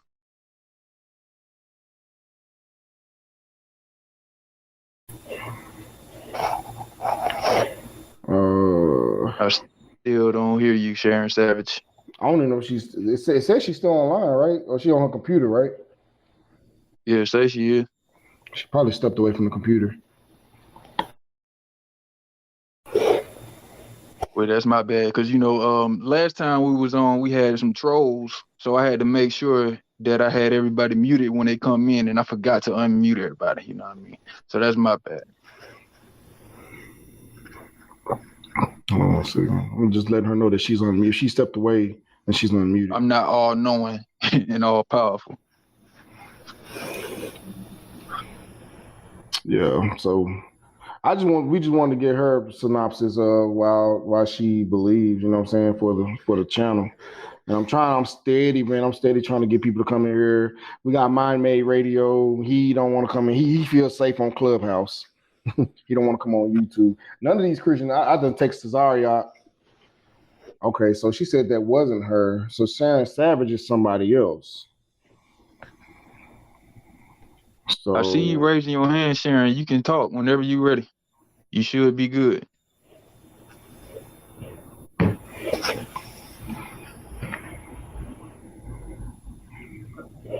don't know, maybe it is something on her end. But probably so. Yeah, she's on her computer like I'm on my computer. Anyways, but yeah, man, it's just like when you dealing with cognitive dissonance, you know what I'm saying, with these Christians and stuff, it's like really it's these pastors, bro. It's these pastors. And like I said, a lot of them pastors want that if everybody just woke up tomorrow, even if my girl just woke up tomorrow, like, babe, you know, you right, you know what I'm saying? Because you come to my apartment, bro. I don't know if you've seen my apartment, but I got, you know, Egyptian, all, you know what I'm saying? Our ancestors are everywhere, right? You know what I'm saying? I let her hang up some shit like blessing, faith, and all that other shit. But, you know, I would let her know I'm true to my shit. You know what I'm saying? When she met me, she knew I told her I was an atheist when I met, you know what I'm saying? So, we met. But, you know, she still accepted me though, you know. And I told her, I said, it ain't got nothing to do with what I am or what I identify myself as, it's how I treat you. You know what I'm saying? And, you know, her parents, she says, don't tell my parents that you're atheist. I said, well, if they ask, I'm going to tell them, yeah, I am. So yeah, man. She said she don't know why we can't hear her. I don't know why either, sweetheart, but try to go out and come back in. Maybe that'll work. Yeah, I just got that check. I don't know. Yeah. They'll take a call. But the link is in the description, everybody. The phone number not gonna work tonight. We gotta change the number, but y'all can click the link. Yeah, come on in, Christians. We prefer Christians. We're atheists call-in show. I wouldn't mind talking to a Christian that believes that Noah's Ark story happened. I mean, because I was talking to a young brother about it a couple of weeks ago, and he was saying like he just believed because he always believed it. And I was trying to get him to just think about it logically. You know what I'm saying? Like, if the whole world flooded, where did all the water go? You know, he told me, oh, it went underground. I said, okay.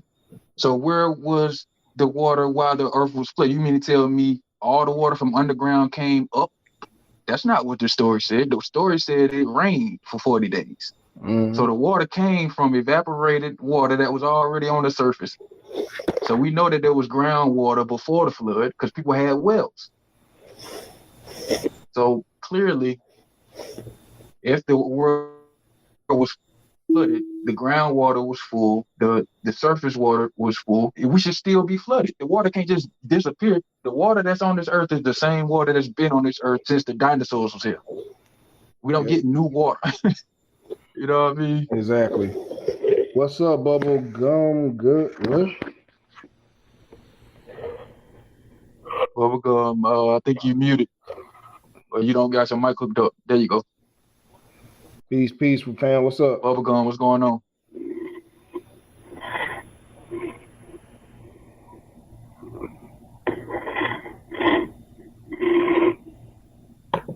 I hear something, but I don't hear you. My mic.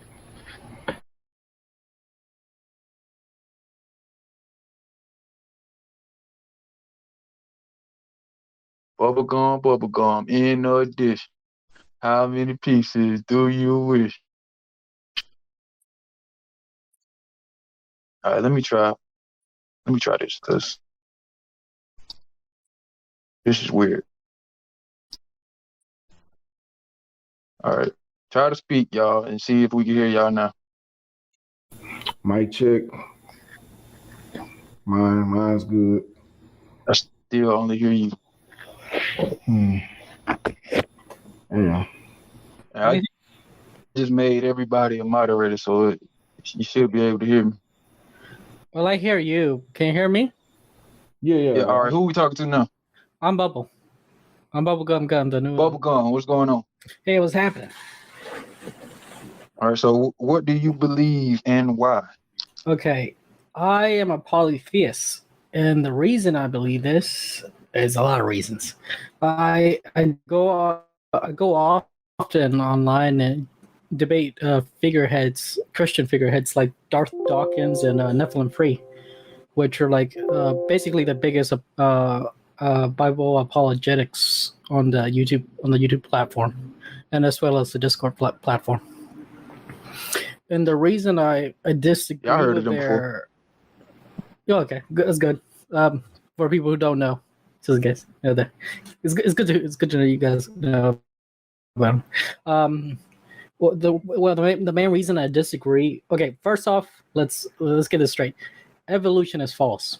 It is let me summarize that real quick. Why it's false. What we found out through science is that mutations are deleterious. And not only are they deleterious, they're nearly deleterious.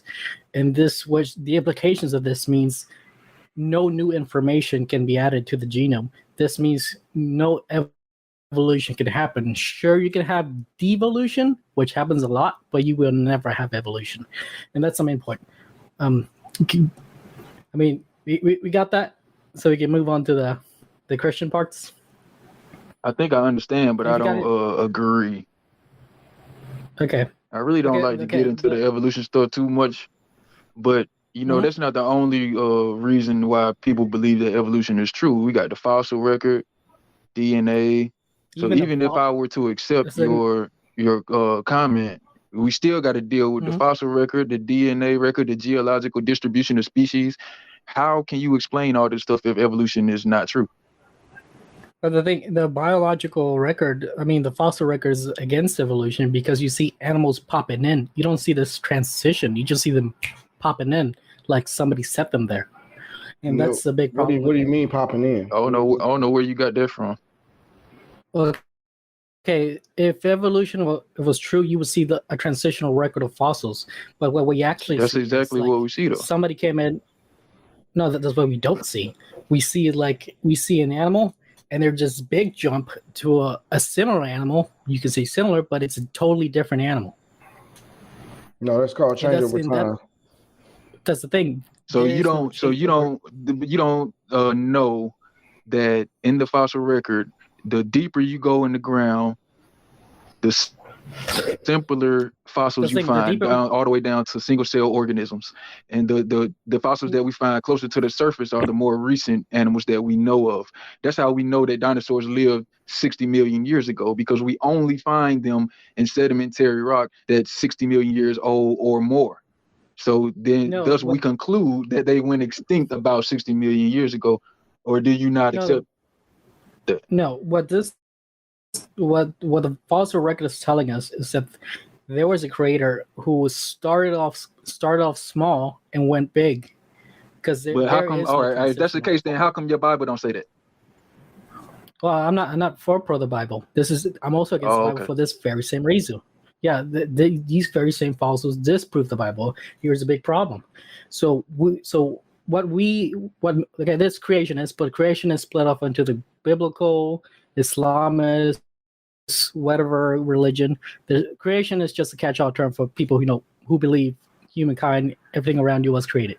That's what creationism is.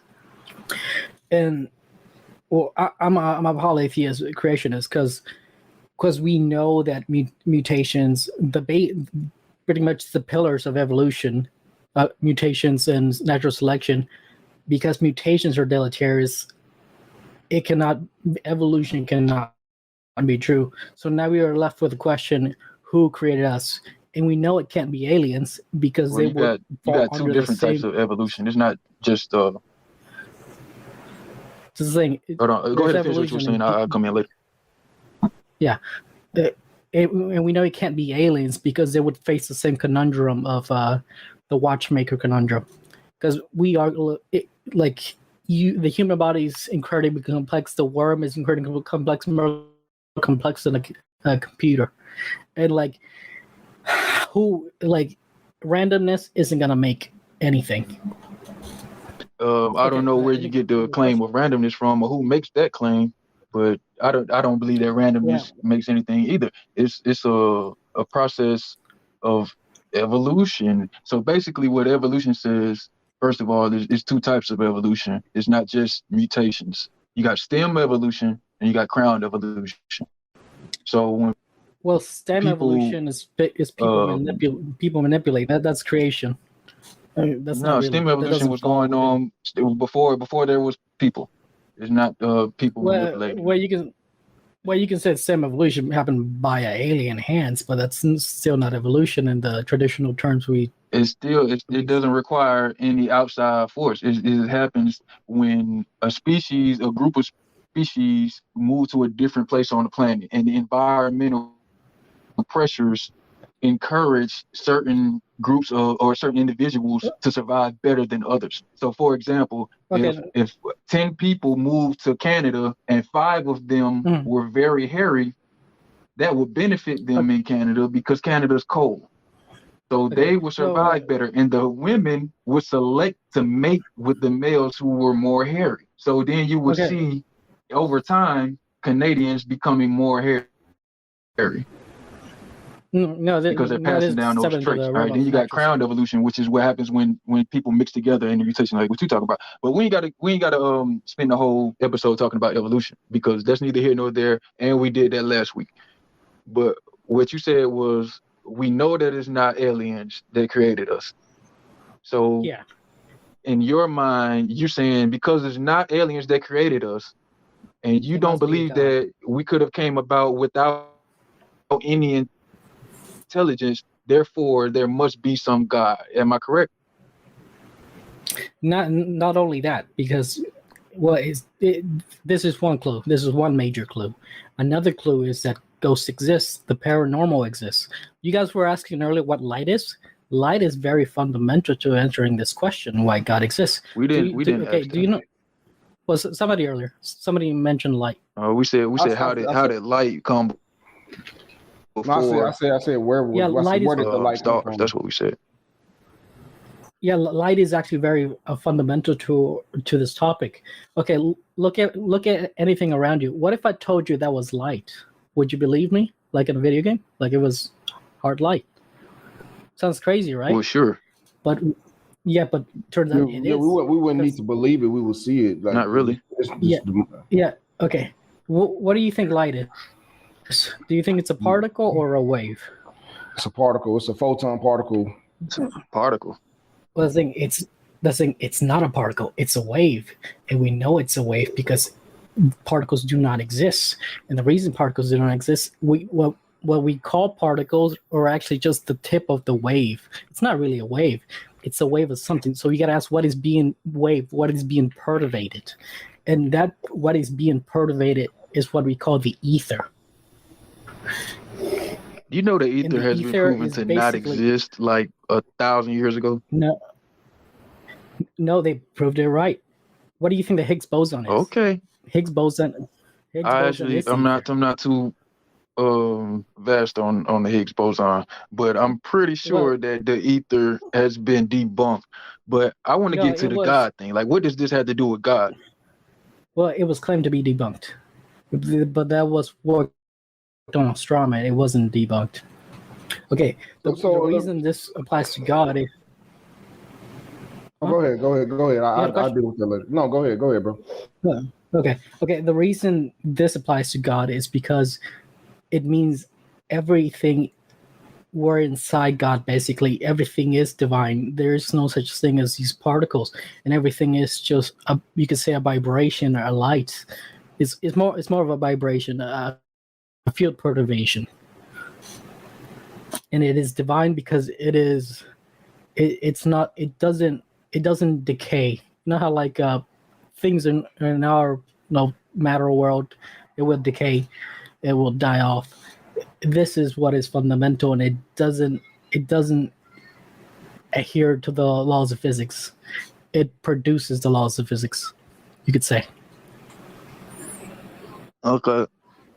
Well, for one, I want to know where's your Nobel Prize for figuring all this stuff out, and two, I still don't understand what this had to do with God. How does the light Okay. being a wave let you understand that there's a creator? Okay, there's more to it. Yeah.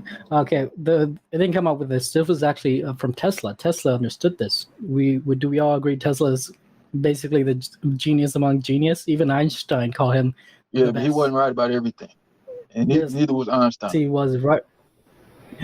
Well, Einstein was wrong about everything. Tesla did not say that lights are not particles, which science will disagree with you, because if you go to an actual science, if you go to a scientist and tell him that, he will simply laugh at you, because lights are particles. They have the speed and vacuum. You know what I'm saying? They travel over large distances, over trillions of miles per second. So those photon particles, easy way. Okay, first of all, where are you getting? Okay, let me ask you a question. Are you getting this from an actual science thing, or this is something that you're asserting? No, this is an actual science thing. Tesla believed this. Tesla's not the authority over science, though. Tesla's not the authority. Yes. So Tesla's not. Sigmund Freud believed that everybody wanted to have sex with their mother. Is that true? But I know that's not true. We ain't got to go there. Yeah, well, Roman times, maybe he would have been right, but that's neither here nor there. But anyways, I still want to. What was that?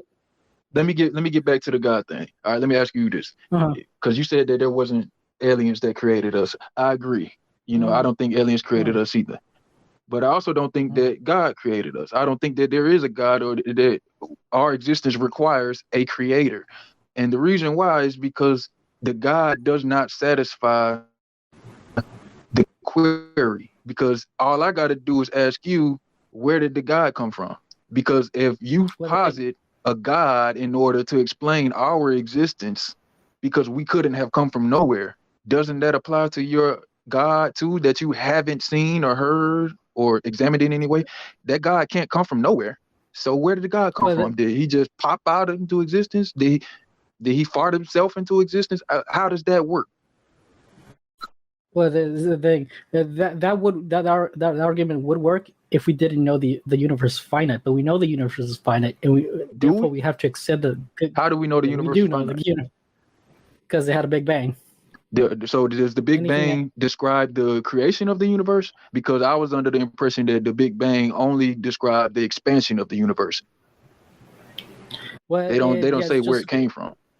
Yeah, but expansion, but that's still it's almost like denying there was a pre-expansion. So there was something pre-expansion. That's the point. And so there was something pre-expansion. Obviously. Yeah, but what the implication of that means there's something outside the universe now. No, that means the implication is that the universe changed form. So it was one way, now it's another way, and it might be always changing form, because think about this. That's all we've ever seen is things change form. We haven't seen anything come into existence. We haven't seen any piece of matter pop into existence, but we've seen matter change form. We've seen hydrogen atoms bond with oxygen atoms and change hydrogen and oxygen into water. We've seen that, but the water don't just come from nowhere. The hydrogen already existed and the oxygen already existed. Every atom in the universe exists and has always existed. When did it pop into existence? And if it did, how did it do that? Because the Big Bang don't satisfy that question. The Big Bang only satisfies how the universe expanded and that it's still expanding. That's all it's talking about. Okay. Well, even the very fact that it's expanding means that there's something outside of it. Okay. Because it's expanding. That means it has a border. You would have to, all this is presupposing a border, something outside of it. So you basically you're trying to use the analogies to somebody's blowing up a balloon. That's why. Yeah, you can say that. Well, that means that singularity is God. Is that what you're talking about? Actually, I would say the word is the singularity. Not referring to the Christian God, but we don't know who the main. Okay, we know there's multiple gods, but we don't know. Oh, Who's I know what I'm. This is no shot or a pun or a joke. So you're the group that follow the God particle theory or something like that. Well, I don't buy into the God particle. I'm not an atheist. I'm a polytheist. So I do believe in gods like I'm on Ra, Jesus Christ, and Thor. Oh, so do you believe them in the way that they're elements of nature, or do you literally believe that Ra is a real person as depicted on the walls? Jesus is a real person Yeah. that was incarnated. So do you see? Because when you bring up the ancestors, you know what I'm saying, in Africa, they didn't look at Ra as a real person. They looked at Ra as a figure, anthropomorphic figure of nature. So are you a pantheism? Not pantheism, but polytheism is in that aspect, or do you think Ra is real? Well, I Like think he's a real. I think he's a real entity. Well, we know the sun is real, but you think that can Like you a conscious entity. I don't think the sun is a conscious thing, though. I mean, are you talking? Wait a minute. I know you're talking about Amon-Ra, the sun god, what he represents, but yeah, he's not literally the sun, but he represents the sun, I guess. Yeah, it's a symbol because the ancients recognized that without the sun, we would die. So we owe our existence, figuratively speaking, to the sun. So that's why the first religions all revered the sun, because the sun is what gives life to the earth. I mean, if you're going to worship something, the sun makes perfect sense to worship. Although I don't think you should worship anything, but if you're going to worship something, the sun would be the smartest thing to worship, in my opinion. But I'm trying to figure out like how you reconcile your belief with reality, because you say you believe in Thor and Ra. So what evidence do you have that led you to that conclusion that these were real entities? First evidence, evolution is false. We have to be created. It can't be aliens, so it has to be something outside the universe. Second evidence is ghosts. We know ghosts are a thing. They're a phenomena. No, there's not a we do know ghosts. But let's put a button in it right there, outside the universe, because I meant to ask you this before. If you say the universe has a border because it's expanding, so there's something outside of the border. But by the definition of the universe, isn't everything outside of that border become part of the universe? Because the universe literally means everything in existence. Well, just because expanding doesn't mean it will encompass an infinite. We don't know whether it would eventually die out, the expansion, because we don't know if this expansion is good or ultimately bad. And we got an idea. To it being, but signs point to it being bad for us. Yeah, that's what I'm saying. That's what we got an idea that it's going to be bad. Because that's the whole reason why I don't see why you believe in the creator that created this universe that's doomed. Like, why? Well, would he do that? What is it? Just because there's you gotta drop the presupposition that morality exists, because not only do you need a god, you need a god of morality, and no god of morality has ever existed. So like maybe this god is just brutal. That's just about it. But that doesn't deny. What if I said Ma'at existed? She's the god of morality, truth, order, just, reciprocity. So since you're a polytheist, you got to believe that a god of morality do exist, because she's the god of morality. She's the god of justice. No, there's a difference between justice and morality. Gods of justice, that's fine. There can always be a punishment. I mean, justice and morality, basically, morality, basically, since she's the god of justice and morality, that's why she got the scales. You know what I'm saying? She's a god of justice, but that's where it ends, not god of morality. No, it has. I have not killed. I have not stolen. I have not committed adultery. It's all the confessions. You know what I'm saying? It's basically saying that you're not stealing from nobody. That's moral. You have a moral compass. You know what I'm saying? So not to steal, not to kill, stuff like that. So my aunt would be the goddess of morality. You know what I'm saying? But she's represented by the scales and the ostrich feather. You know what I'm saying? It means your heart weighing against the feather. You know the story, right? No. Yeah, but that's justice. Like you can have like justice that is not moral. There's Yeah, but plenty when of you look, justice system. but when you but from the teachers, from the African teachers, they said that Ma'at is the goddess of morality. She basically she sets the standard for what morality is. Peace. What's up, She's David? got the Go ahead, goddess bro. of justice. I believe that.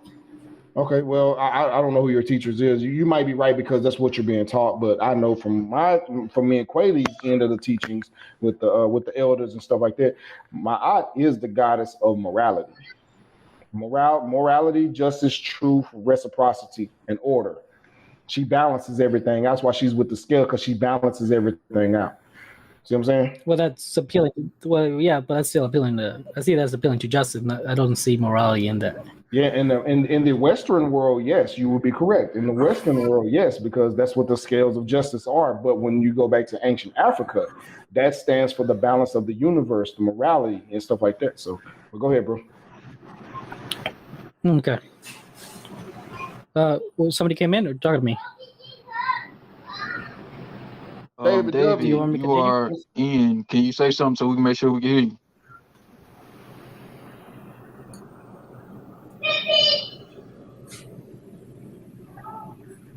David, I can't hear you.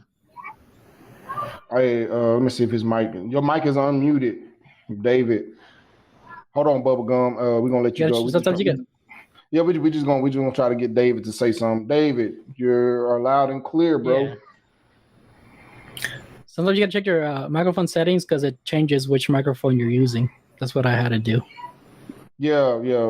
David, check your microphone settings. But go ahead, Bubblegum. Okay, he's on his phone. He's not on his laptop. Yeah, he's on his laptop. He's on the computer. Shouldn't have no problem though. I don't know what the issue is. Yeah, change your settings. All right, can you hear me now? Yeah. Go ahead. We can hear you now. You hear me? Yeah. There you go. Okay. Yep. All right. Sorry. I muted myself and then unmuted myself. I guess I had to reset the mute. But yeah, I've been listening a little bit. You're a polytheist, right? Yes. Okay. Why? Because I found out the biblical creation story is false, but we know we are created. So what does that have to do with your belief? Well, that means if the Christian biblical tale of creation is not true, then which one is? And so that doesn't answer my question. I asked why do you believe that your beliefs are true? Because I'm looking at the DNA. What DNA? What we're looking at the biological effects of DNA. Okay, what is it about deoxynuclear acid that leads you to believe that there are multiple gods? What leads me to believe is we know we are created. That's for sure. Wait. How do we know we're created? How do we know that anything was created? Let's just take it back to the animals and humans. We know we are created because evolution is false. Whoa. Hold on a second. even if evolution was false, how does that affirmatively confirm that we were created? Well, if it's not evolution, what other theory do you have? That's called an argument from ignorance. If it's not evolution, then the answer is we don't know. No, it's you present another theory. No, you present, first of all, a theory is a system by which... You're misusing the word theory. You're using the word theory. You're using the word theory as if it's guesswork or conjecture. A theory is a systematic tested... what are you, by the way? Are you an atheist or... See, that's another thing. So why don't you just ask me if I believe a God exists? No, I want to know what you are. Because if I use atheist, that brings up a whole other... I am an individual that is not convinced of any particular God. So you acknowledge gods exist, you just don't know. No, that's not what I said. I said I'm an individual who is not convinced that any particular God exists. Do you propose God, or doesn't matter which God? Does God or gods do or do not exist? I don't know. I'm unconvinced either way. So you don't know. So you have no dog in this fight then. That's not true. So I think you're being deceptive. No. When you present a reasonable case, then I will change my mind. I believe what has been proven. No, what am I fighting against here? There's no. You're fighting against someone who says you have not proven your case that a God exists. Just like if you were in court and they ruled. What are you standing for? Why do I have to stand for anything? What are you defending? I'm not. I'm defending. What I'm defending. No, because then you can't run away from your weasel stance. What I'm position. Hey, fellas, one mic. Stand there. What I am defending is the position that I do not know. That's it. So you do not know. If you do not know, then what are you doing here? But Bubblegum, what he's saying, you can't assert a thing. That you're asserting a lot of things. Man. What is it? You're asserting. Well, I'm not asserting. That's true. You're telling. I'm presenting facts. No, you're not. What you're doing is you're telling me that your God or gods exist, and my response is, now prove it. I told you, evolution is not false. Now, do you want to start? Evolution is not false. Is that what you said? Go there. No, wait, did you just say false? My bad. Oh, evolution is false.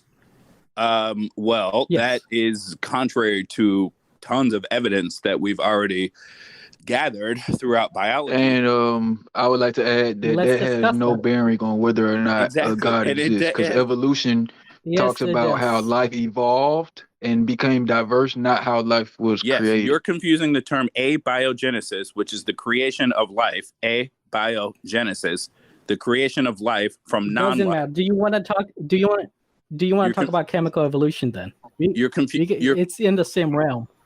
Chemical evolution? What do you mean chemical evolution? That's what you're proposing.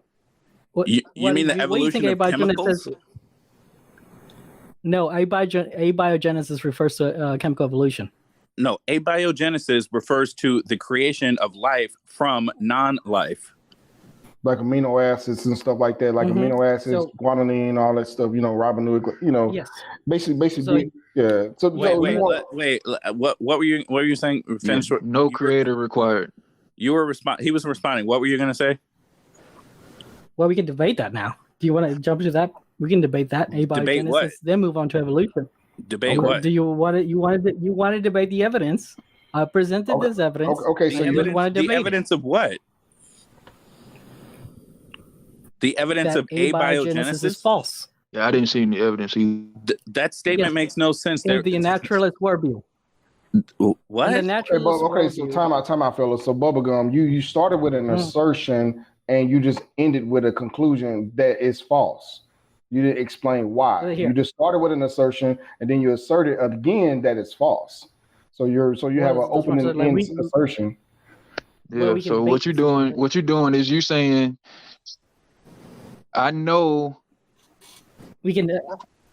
What he's saying is evolution is false, therefore my God is real. That's what he's saying. Sally. Evolution is false, therefore my God is real. That's what you're saying. Because Bill didn't do it. Here's the problem. Evidence. Now let's debate the evidence. Okay. So let's start with one. Do you know what meiosis is? Come on. Meiosis, mitosis. Come on. No. It's the way cells divide. Yeah, but let's.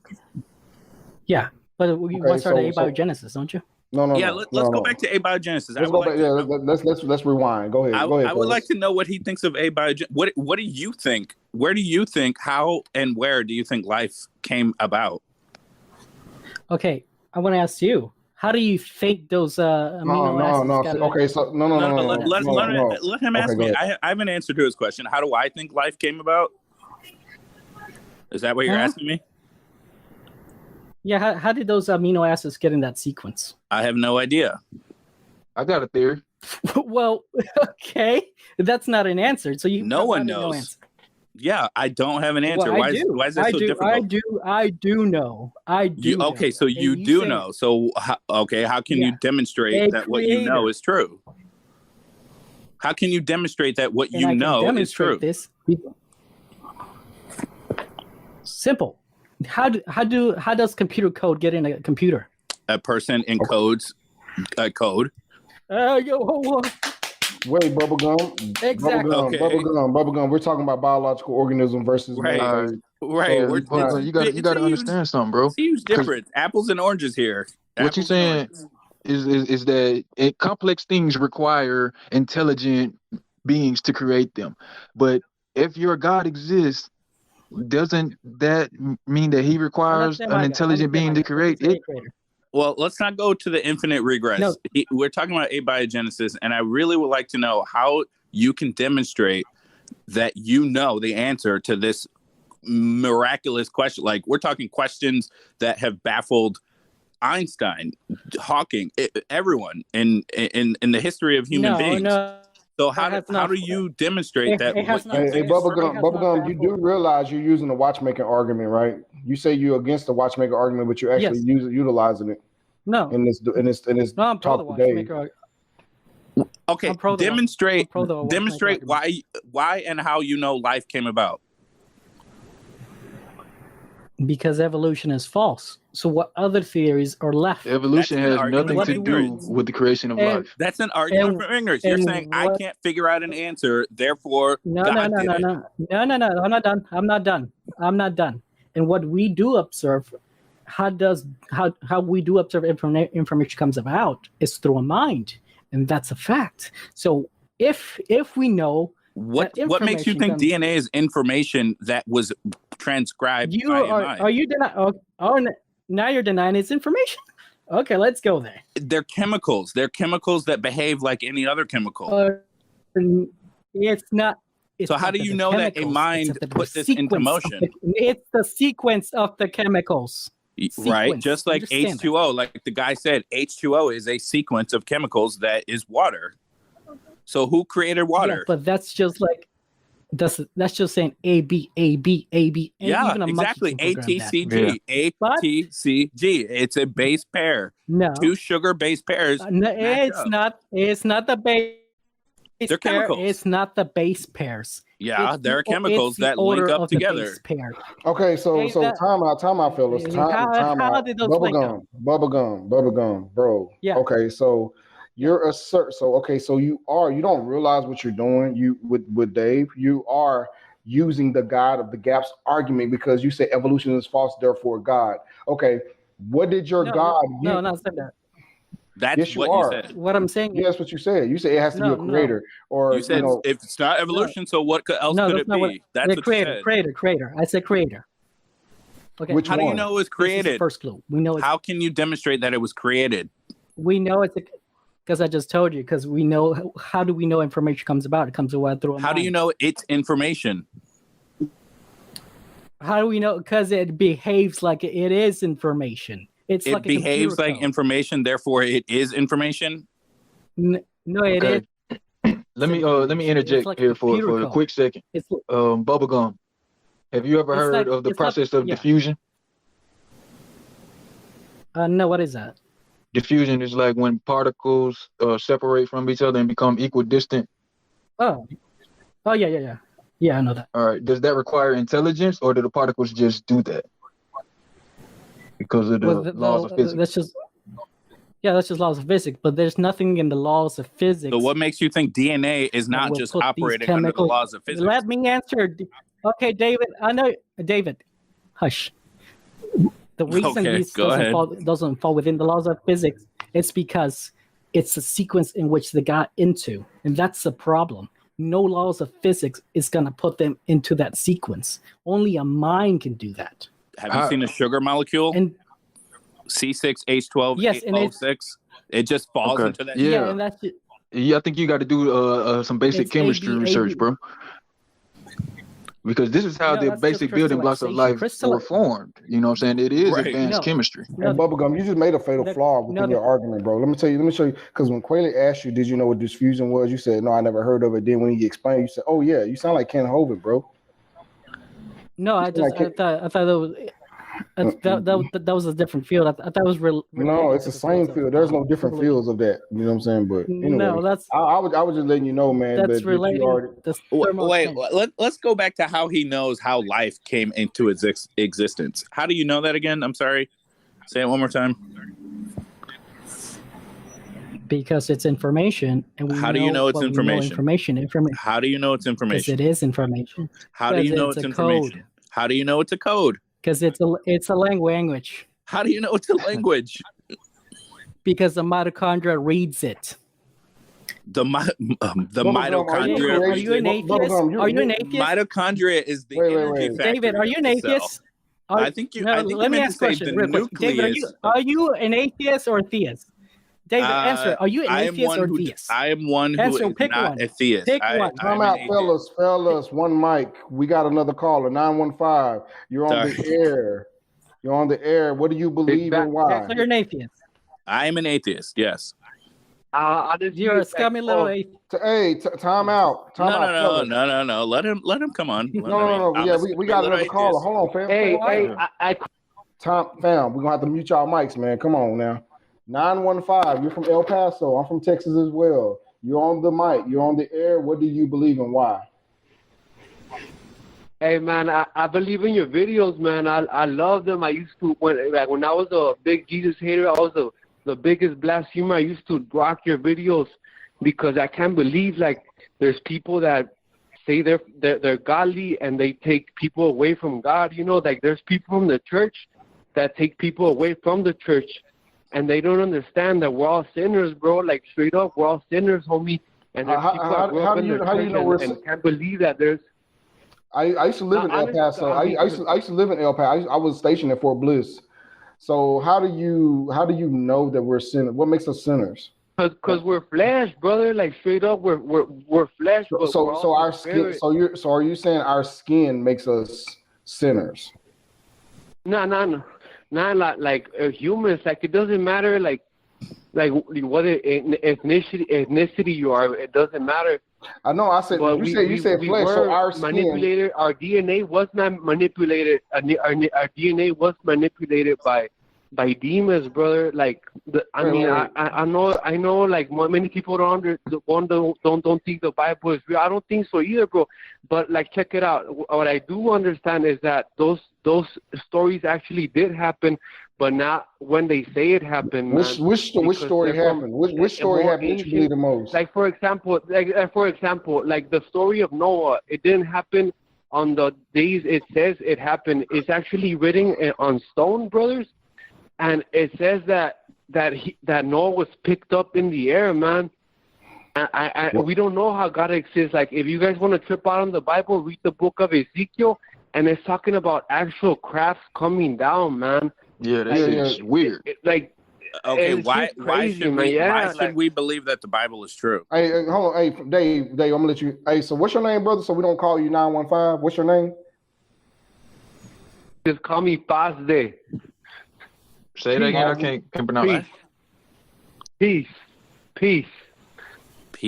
Why do you think that? Why do you? Okay, we're gonna call you Peace. Okay, so everybody, one at a time. We got a Christian. Okay, so we're gonna have to reset the. Let's. Hey, Quayla, is it okay if I reset the thing? Okay, welcome to the New Atheist Church. I'm not sorry. Welcome to the Atheist Church. I'm sorry. I'm your co-host Kwame Remesu with the host Quayla Kush. We are here debating evolution, Christian, and what else? Evolution and demons. Don't forget demons. He talked about demons.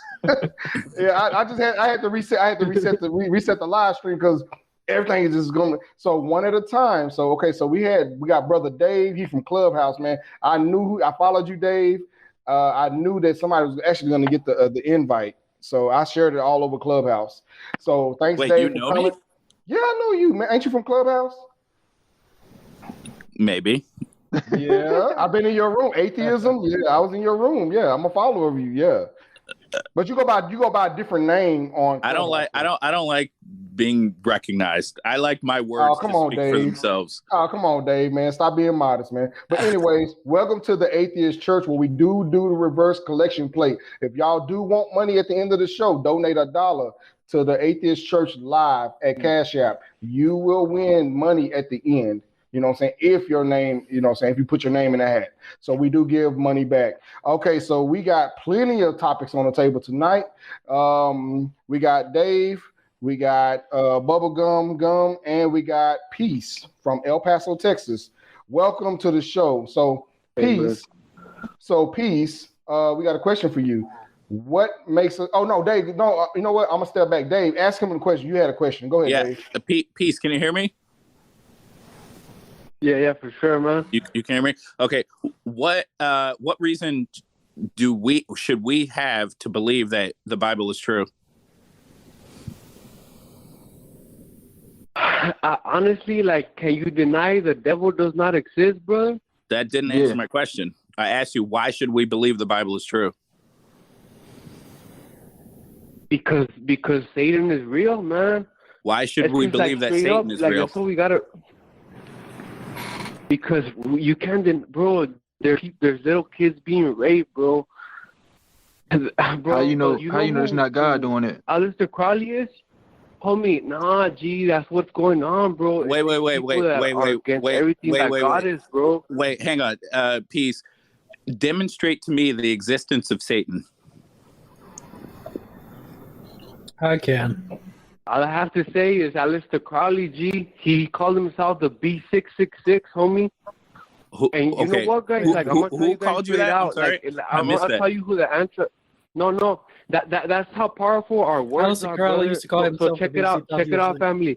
To your children, just speak life to them. You know, we don't know how saying a bunch of word salad. Are. That's a bunch of word salad, but it didn't come close to answering my question. My question is, how can you demonstrate? I am, brother. Tell me. How can you demonstrate that Satan or God in your Bible is real? Homie, that's what I mean. Because if we could see that, because when I grew up, bro, I would see people doing. Okay, I feel like you're going on another tangent. I'm going to come back to the question: how can you demonstrate that Satan or God is real?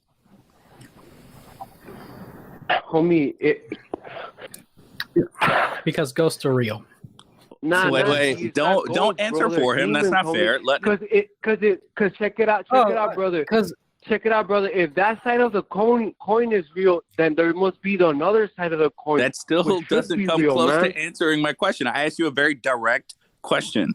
How can you demonstrate that Satan or God is real? Hey, Dave, let me ask you a question. How can you not demonstrate that Satan is real? No, wait. Peace. Look, David, you're just picking on the guy who doesn't know things. How about you pick on me? Okay, I would love to, but I feel like he's a new caller. Bubblegum, he's a new caller. He should get his. But David, let me tell you why. When I was stationed at Fort Bliss in El Paso, they got this thing called Devil's Landing. It's one of the landings that's in Franklin Mountains in El Paso. That's why he believed it, because they said on the other side of that mountain is a troll, but it's like a demon-like character. Oh, is this a local folklore? Yes. No. Wait, I'm in Dallas. I'm in Dallas Fort Worth. No. But I was stationed in Fort Bliss. I'm from Ohio. I don't know. Sorry. Go ahead. But when I was stationed in Fort Bliss, they think it's a devil on the other side of Franklin Mountains in Horizon City. So that's why they believe. Okay. It's not like that, brother. No. All right. What is it? Like, what I was talking about, what I was speaking about, brother, about speaking life. Is that there's this person that is called Aleister Crowley, brother. And if you don't think he's real, bro, there's people following his work now, which they would believe that for you to gain the more power here on earth. There are people following Mormonism. Does that mean it's true? Bro, a male, I know. But check it out, bro. This is how wicked this is, bro. So you rape a little boy, bro, a boy that is 7 years or younger, and you kill him, bro. And you get power on this earth, brother. So this is how you gain power. Wow, that's an interesting. That's an interesting. That has nothing to do with God. Check it out, brother. Whoever thinks atheism is real, bro. Wait, Peace. Let me ask you a question. How would you define the word atheism? Give me a definition. Satanists, bro. Peace. Give me a definition of the word atheism. It's a person that doesn't believe in God, brother. Like he just doesn't believe in God. You know, So you don't believe in people that don't believe in God? Let me ask you a question, Peace. Huh? Imagine I have a big jar, a big giant jar sitting on my desk right now. It's filled with gumballs. Okay, you with me? Mm-hmm. No one has counted this. No one has counted this jar. I have not counted it. You haven't counted it. We don't know. I tell you that there's an even number of balls in this jar. Do you believe me? I mean, I don't trust. Nobody's counted it. Question? No one's counted it. Do you believe me if I assert that it's even? It doesn't. That doesn't. So you're calling yourself God or what? I'm going somewhere. Do you believe me if someone comes to you and says the number of balls in this jar is even? Do you believe that person even though they've never counted it? Nah, bro. I don't even believe okay. So you saying it's odd? So you don't believe me when I tell you that it's even. So then does that mean that you believe it's odd? No, it could be either both. So man. it could be either one. Oh, because you just don't simply have the lack a belief. evidence. Because you don't have the evidence, so you're withholding belief, right? Mm-hmm. That's That's atheism. You have to define. That's atheism, answer, right? No, you have to define atheist how we know it. An atheist. That is No, an atheist, bro. that is the that definition of the does word. Not exist. No. You're using this old version of what it used to mean. If you want to go to No. Noam Chomsky I don't know apologetics, what the Wait, version time is. out. But when we talk to atheists, when an atheist says they're an atheist, they're implying they are proposing. No, what you're that God talking about does is not an exist. anti-theist. Not whether they don't believe it. No. No. There's a difference. No. What are you? No, you hating God and knowing that He exists. Anti is means not the I same do as not saying, believe theism. That means that God does not No, exist. are you That is an proposing- It assertion. has nothing to do with hate. It has nothing to do with hate. Right? How can you hate something that you don't believe exists? Do I hate Right. Santa Claus? No, there are. So you are proposing God does not exist, right? That's not what I said. Not saying. No. you don't I'm believe saying that I have seen insufficient evidence. What to are you warrant a proposing? belief. Which one are you proposing? So you are willing to believe in God then? So Bubblegum. No, wait a minute. So I know Dave. That's what he had stated. No. He did not state that. What he's saying is he rejects the theistic claims that Just a God like exists. if you came to me and said there's an even number of balls, I would say I don't believe you. That doesn't necessarily mean I believe it's odd. It is That not just about means the I've seen theistic claims. insufficient evidence one way or another. Exactly. It is not about the theistic claims. It's whether do you. It is about the theistic claims. believe- Theist. Those are the two words. Theism, Are you atheism. Are you proposing that God does not exist, okay, or are you proposing you do not believe in God? Which one Wait, is it? am I Do you not proposing believe in not? God, Wait, or do- am I proposing what? What? Are you That God does not exist. proposing that God does not exist, No. or do you not? No, just we're not believe in God, speaking. even No, we're not despite speaking him from existing? absolute. He's not speaking from an absolute. I'm saying you came to me. No, let him answer. Let him answer. I'm saying that you came to me and said God exists, and my response is, I don't believe you. Now prove it. That's it. Okay, so where do you stand? Do you believe that? Do you propose that God does not exist, or you're proposing? Well, you first of all, believe which does not God? exist? Which God are you talking about?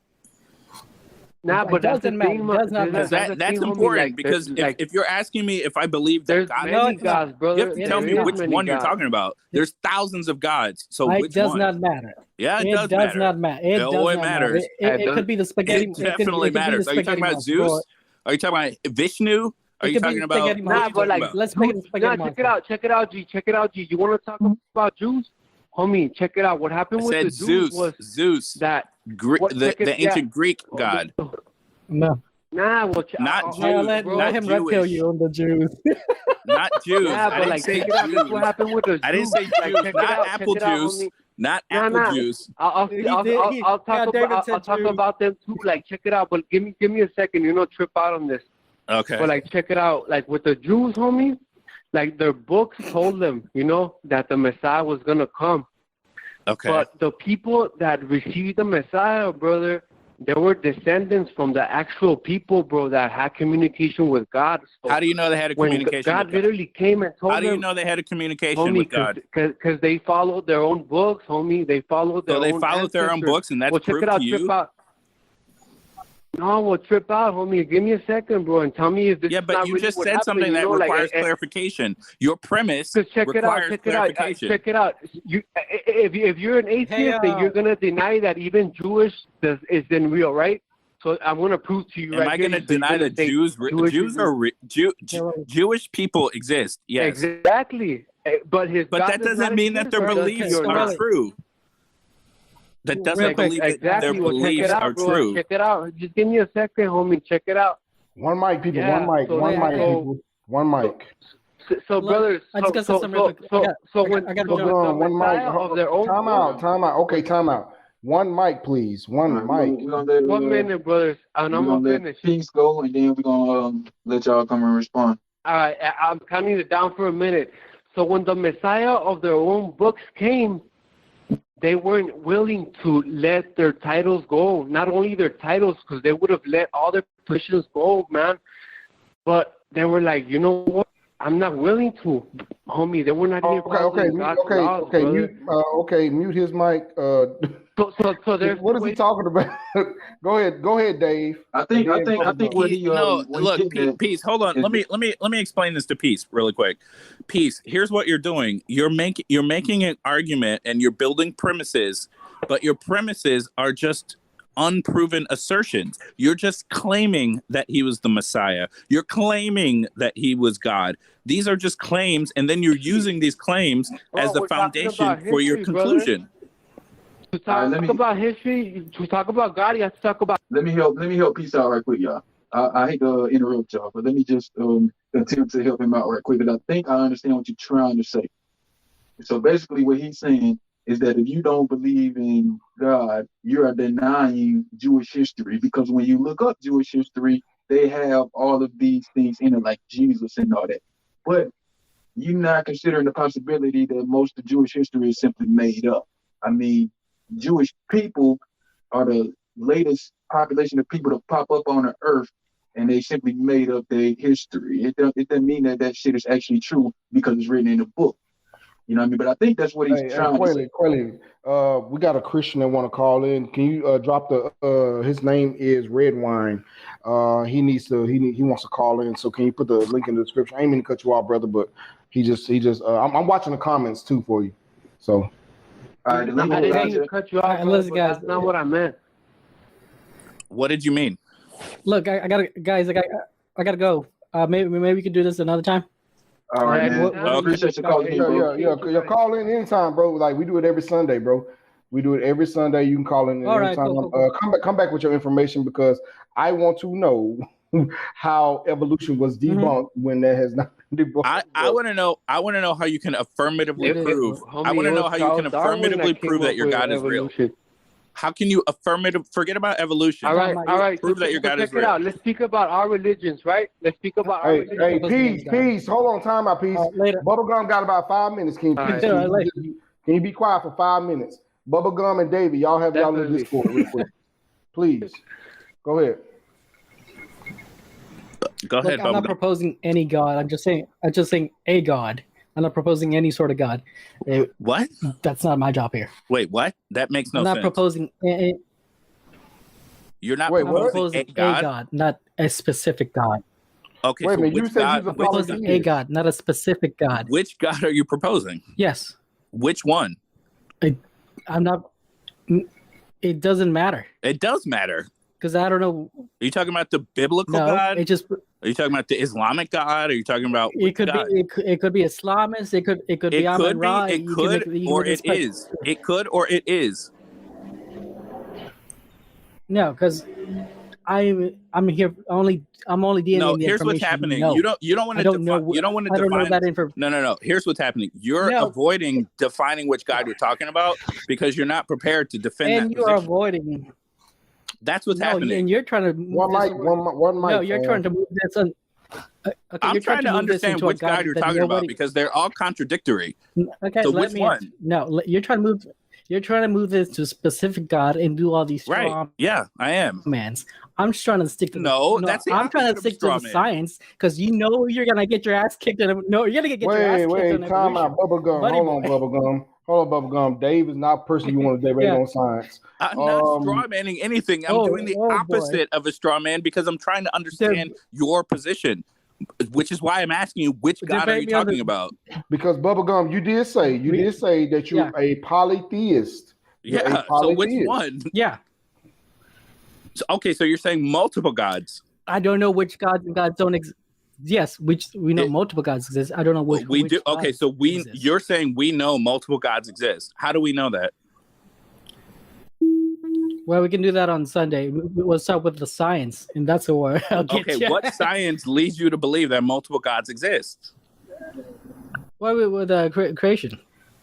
How do you creation? What was created, and how do you know it was created?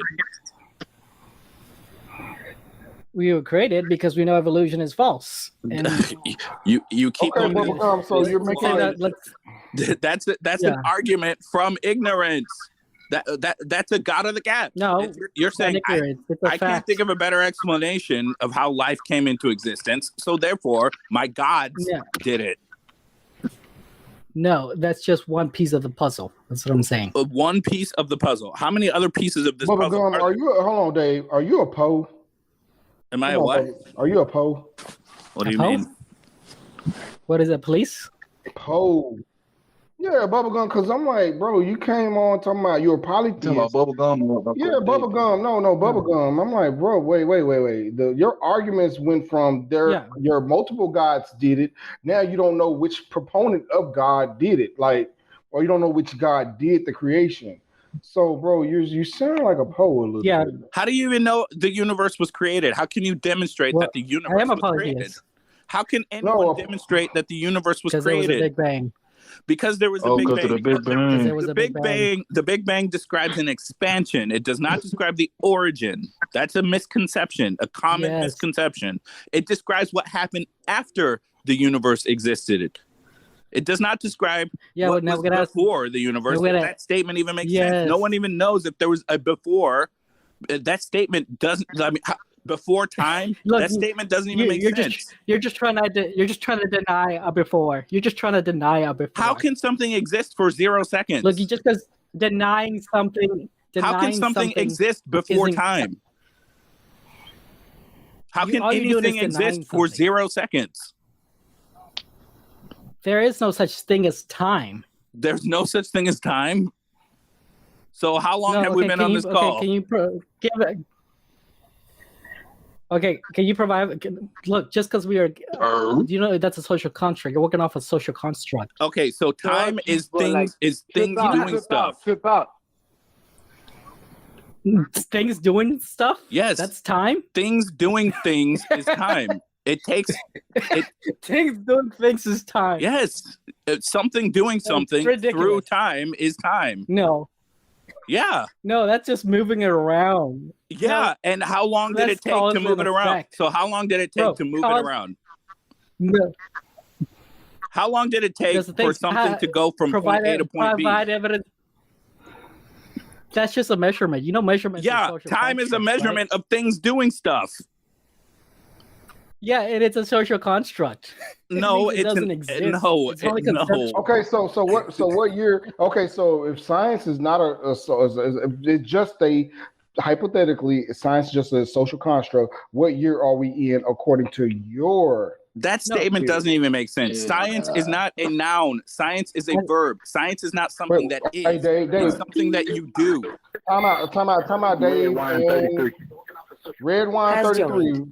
Look. Okay, so red wine 33. What do you believe and why? To be honest with you, I used to be a Christian, not so much anymore. Just through what little research I have done, and just people I listen to, like you guys, and just random stuff that I research. I don't want to go as far as to say that I would be atheist, but it would be more so along the lines of I need proof that there is a God and God exists. So I'm kind of on the same tip as you guys. I do think that there's got to be some type of creator. I'm just not sure how we got here. How do you know it was created? You know. Hold on, Dave, because what it is what we're dealing with is somebody that's straddling the fence. So red wine. So the thing for you to do is to look at science and look at the world itself. Like, you got to understand, there's places on this earth that we cannot exist on. You know what I'm saying? We cannot swim thousands of feet down below without being crushed by the pressures of the ocean. You cannot go too high up in the atmosphere. See what I'm saying? So if there was a divine creator, we should be able to do all those things, live at every inch of this earth without having to be having to have a space suit, or you know what I'm saying? Wrong. That's wrong. Well, that's just a maximum authority. No, because what you're doing is that. Hold on, go ahead, Dave. I'm not. You know what, Dave? You're taking Santa Claus and you're trying to describe what Santa Claus should have done. I get you, Dave. I'm just trying to lead him to. But you haven't demonstrated that Santa Claus actually exists. So how can you ponder what he should have done? Well, to be honest with you, I don't really think that anybody can prove or disprove that something exists or it doesn't exist. You know, that's not true. I think that, you can prove that the phone you're calling on right now exists, right? Hey, Dave, let him have it. Let him have it, Dave. But basically what I'm saying is you're right, that you can prove that the phone I'm calling on does exist. But I think that when you speak on, like God, quote unquote, like supernatural it's issues, extremely hard. Right. So if you can't prove that the supernatural is real, then why would you believe that it's real? Well, it's very simple. If you can't prove it's real, then withhold judgment until you can prove it's real. Hey, hold on, Red Wine. I want to address Dave for a minute. But Dave, what I was trying to get him to understand, he got to look at that because what it is, a lot of Christians, they think that the world is perfectly created. But I was trying to get him to see that. I know what you're saying. If anything, the universe is created for black holes. No. If anything, the universe is created for the construction of black holes, not life. Right. Okay, Dave. Let Red Wine have it real quick. So, basically, what I've kind of come to the conclusion is, I just think that it's different energies out there, and it's a yin and a yang. So, if it's a good, it's got to be a bad, because the only way that we would know something is good is we've got to have something to make reference to, or it's got to be a balance. So, to contrast, so to speak. So you're talking about a contrast. Right. Let me jump in right quick, y'all, because this is something that we have a conversation a lot about on the show. This good and bad thing. Can everybody still hear me? Mm-hmm. All right. So basically what you just said, Red Wine, is that if there's a good or bad, because in my understanding, good and bad are labels that we put on things. Nothing is good or bad inherent in its own right. For example, if I kill a man, is that good or bad? Well, you need a little bit more information in that, don't you? Because the man I killed might be Ted Bundy, it might be Adolf Hitler, it might have been somebody that was about to kill a innocent child or something. So is it bad to kill somebody? It depends. So when you say there's a good, there's a bad, these are labels that we made up, that we put on stuff. These are not things that exist out there in the universe that you can touch and feel. There is no good or bad out there. There are things that happen, and we decide, I'm gonna call this thing good, I'm gonna call that thing bad. So just like what the brother Peace was saying, if there's a devil, then there must be with a pitchfork and some horns running around. He's saying he see bad things happening. So because y'all see bad things happening, y'all think that there must be some good energy out there. But I'm gonna go back to what David was saying. If you can't prove it, then why would you believe it? Not only that. So I I think wanna. you at a place where you can be comfortable at just not believing. Yeah, cause Red Wine, this is a safe place, bro. If you need to come out, bro, you want more information, me, Quayle, or David, we'll give you the information, bro, for real. And you need to follow David, bro. David is one. Hey, that's my boy on Clubhouse, man. Download Clubhouse, you'll find. He can give his. Stop. My words stand on their own. Stop plugging. All right, Dave. All right, I'm gonna leave you alone, man. Hey, Dave is a modest dude, man. I like Dave. That's why I brought him on, man. That's why he came on. But peace. Is you still there? Oh, definitely. What's going on? Okay. So time out. I'm not finished. Let me finish. So what Quayle was talking about is what y'all believe in El Paso. Y'all believe that damn demon is on the other side of the mountain. Why y'all still believe that shit? Like, that's not true.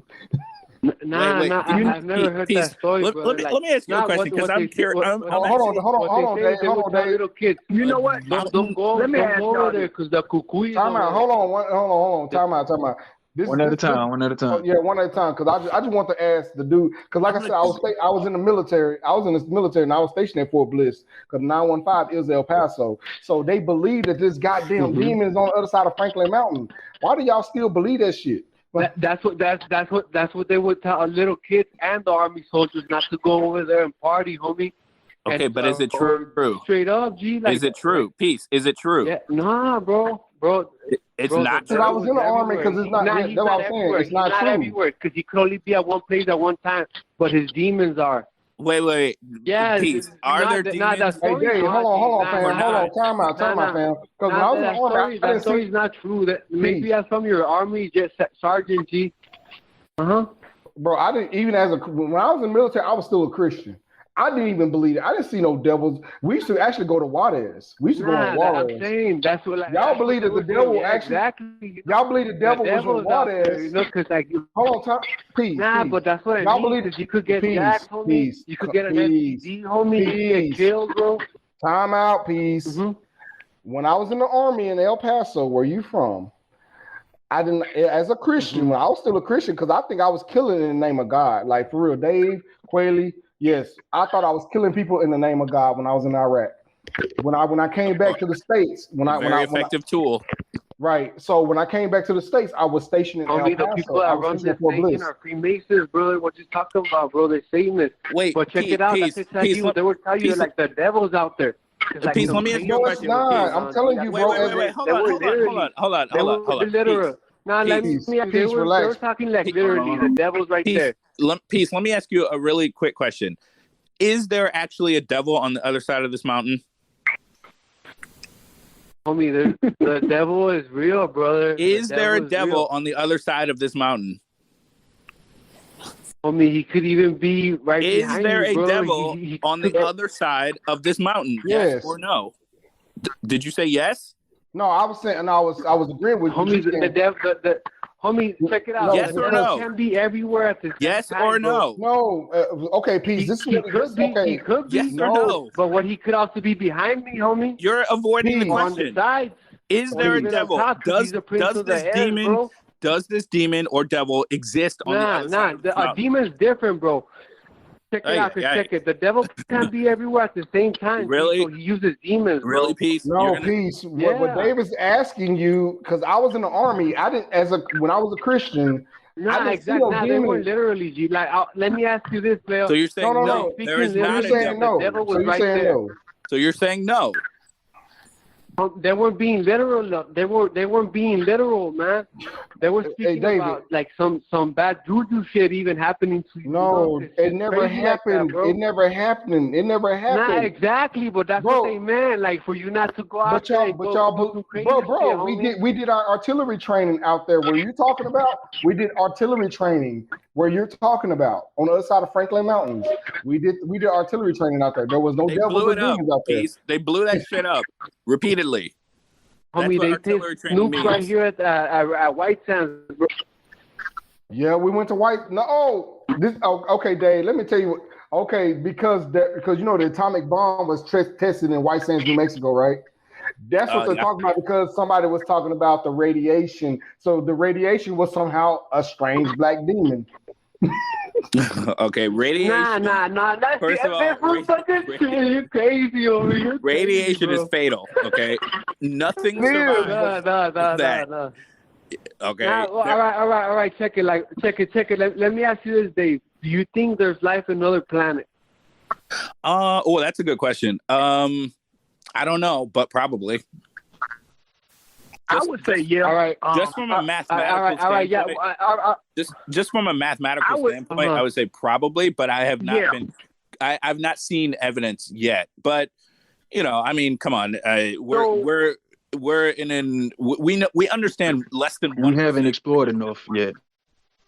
But that's like putting a cup into the ocean and saying that there's no life in the ocean because there's no life in this cup. Right, but if you're in the cup and you've never seen life, then you can't say for sure. Like if you're gonna put, like if you're gonna believe fools that are telling you that we already fucking found this other planet over there and this I don't know what, when we can't even go to the moon, homies.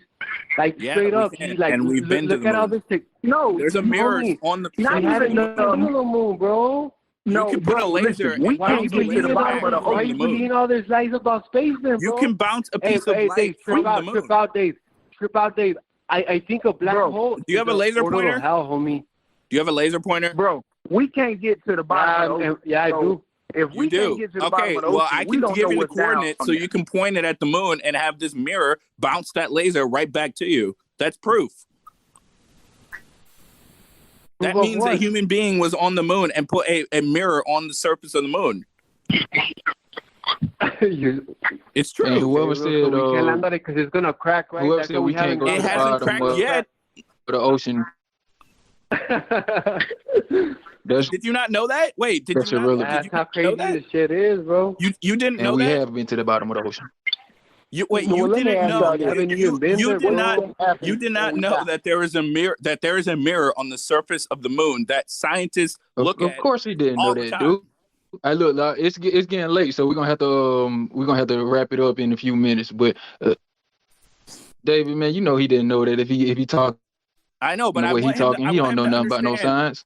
I want him to understand that this occurred. This still talking about devils. Happened. This event happened, and the proof that it happened is with your laser pointer. Get a laser pointer, okay, and point it at the right coordinates, and then you can prove it to yourself. You don't need me. You can prove it to yourself. That's my point, is how can you prove that any of your claims are actually true? Peace. How can you prove any of them? Well, I got a question for Red Wine. Go ahead.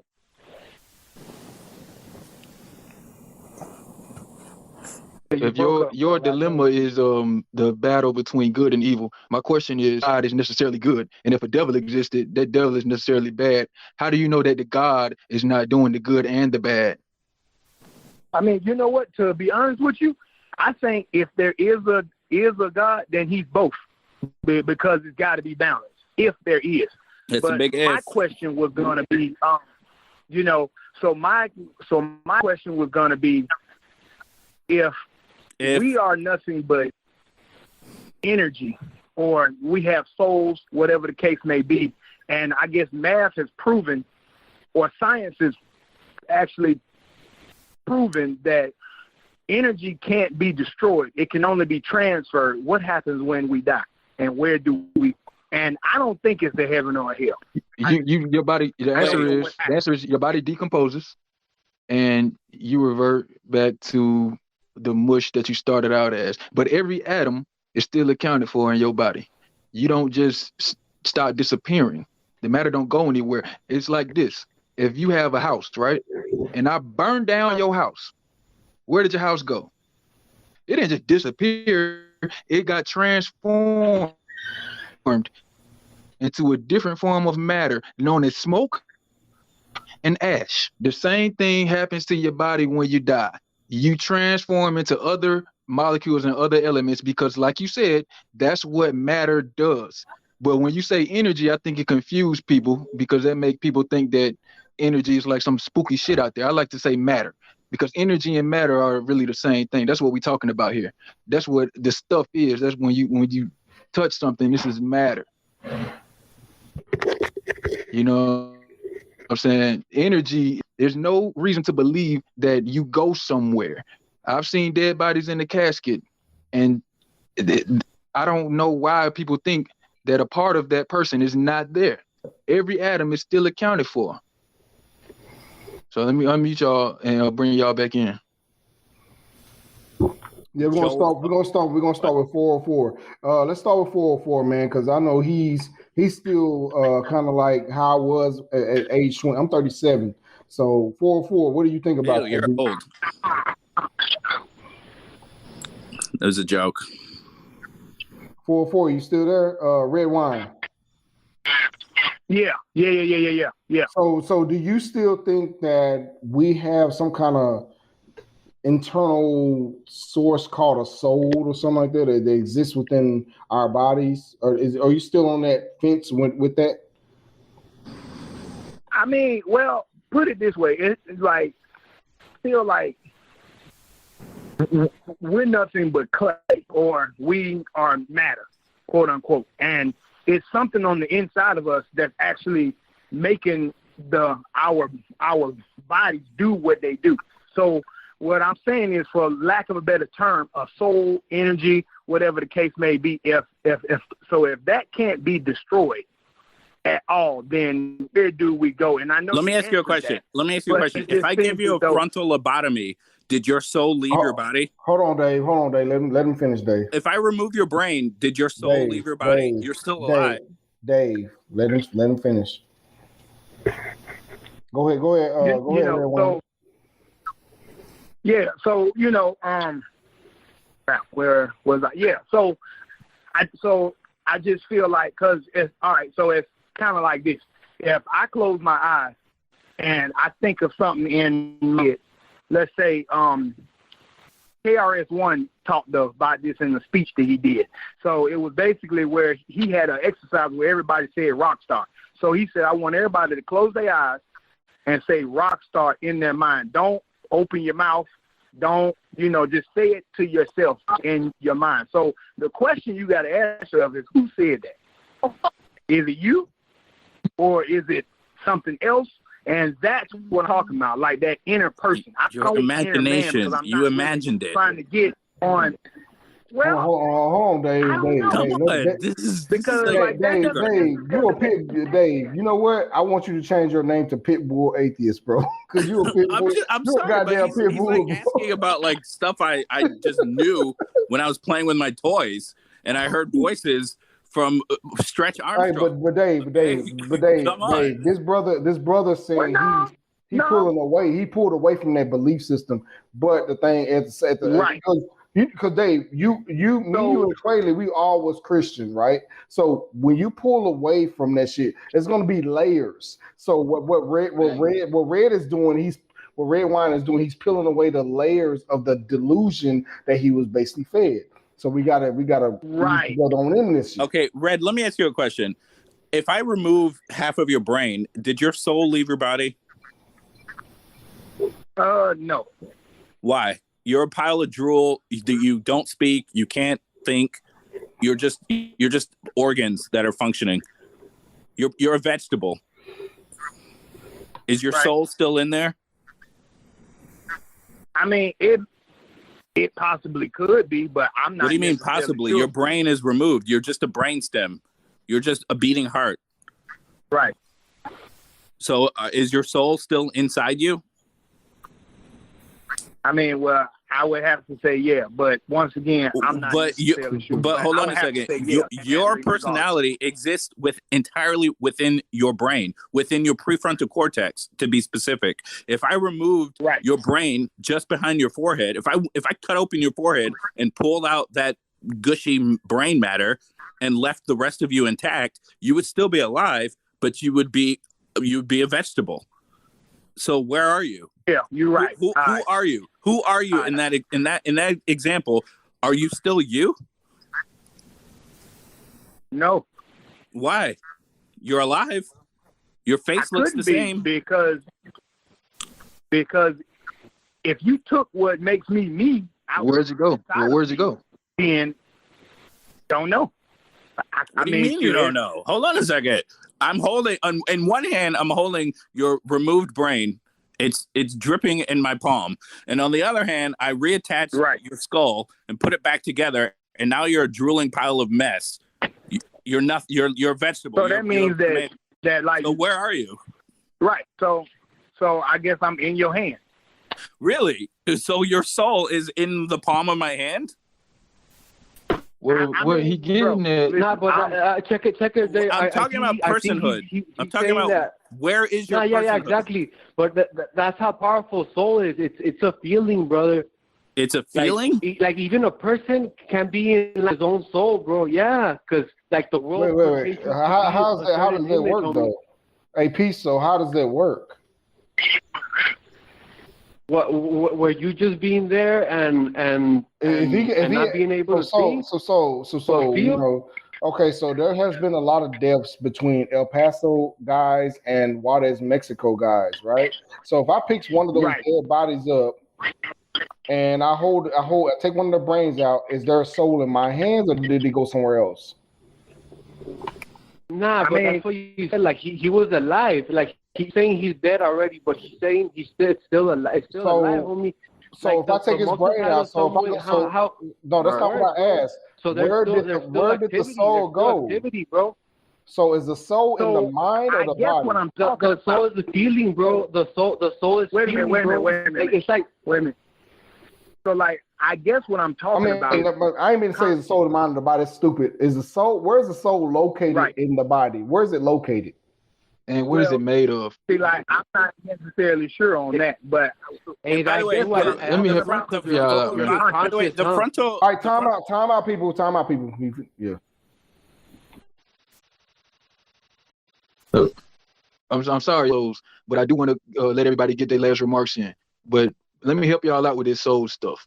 And I'm going to just give y'all what's called, in my neck of the woods, tough love. Meaning, you might not like what I'm about to say, but it's coming from a good place, and I mean nothing but to help you with it. There is no such thing as a soul. This idea is a misconception that people have came up with because of the way the word is pronounced. Soul used to mean a person, used to literally mean a person. A person was a soul. Over time, people started to imagine that we had another imaginary person inside of our person. But in reality, what David was trying to get y'all to understand is that everything that you attribute to your soul is actually done by your brain. So if you don't have a brain, everything that you say your soul is responsible for is no longer is a brain. So all the answer to your questions is what happens when this happened and what happened when that happened. You got to study consciousness, study the brain, and then you will understand what you're calling a soul. But the soul don't exist, and neither do devils and demons and all that stuff. So I'm gonna let y'all speak one by one and get y'all close remarks in, and then we got to close out the show. But we do this every week, so y'all are welcome to call back and get your last remarks in. Yeah. We're going to put our last remarks in. Yeah, it's on. We're gonna do 404 because he last caller. So we're gonna start from that. Red Wine, going to get your remarks in. Keep it brief because we got to close the show out, and then we're gonna go with Peace and then Dave because we got to talk to Dave in private. So we had to Dave, we got to talk to you in private, bro. No, you know what? No, like Dave's good, man. You know, Dave's 10. You know. No, I know Dave.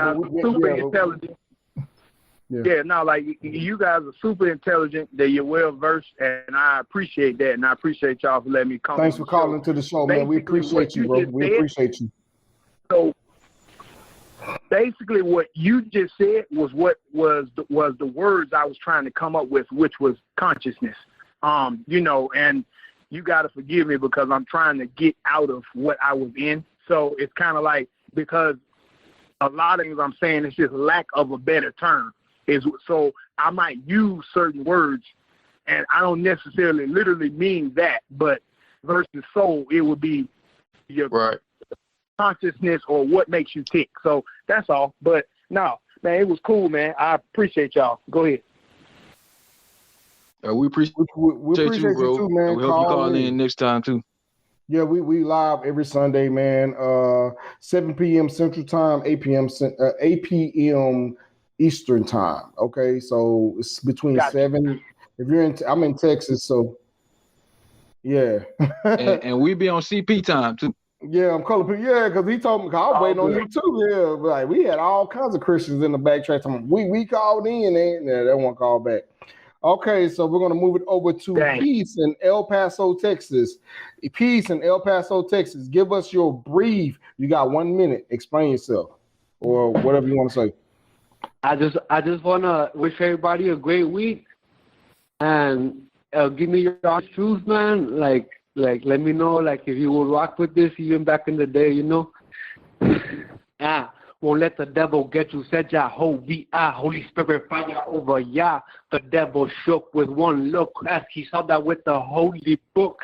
Babylon ain't on your level, so prayers we raise to praise the highest contest.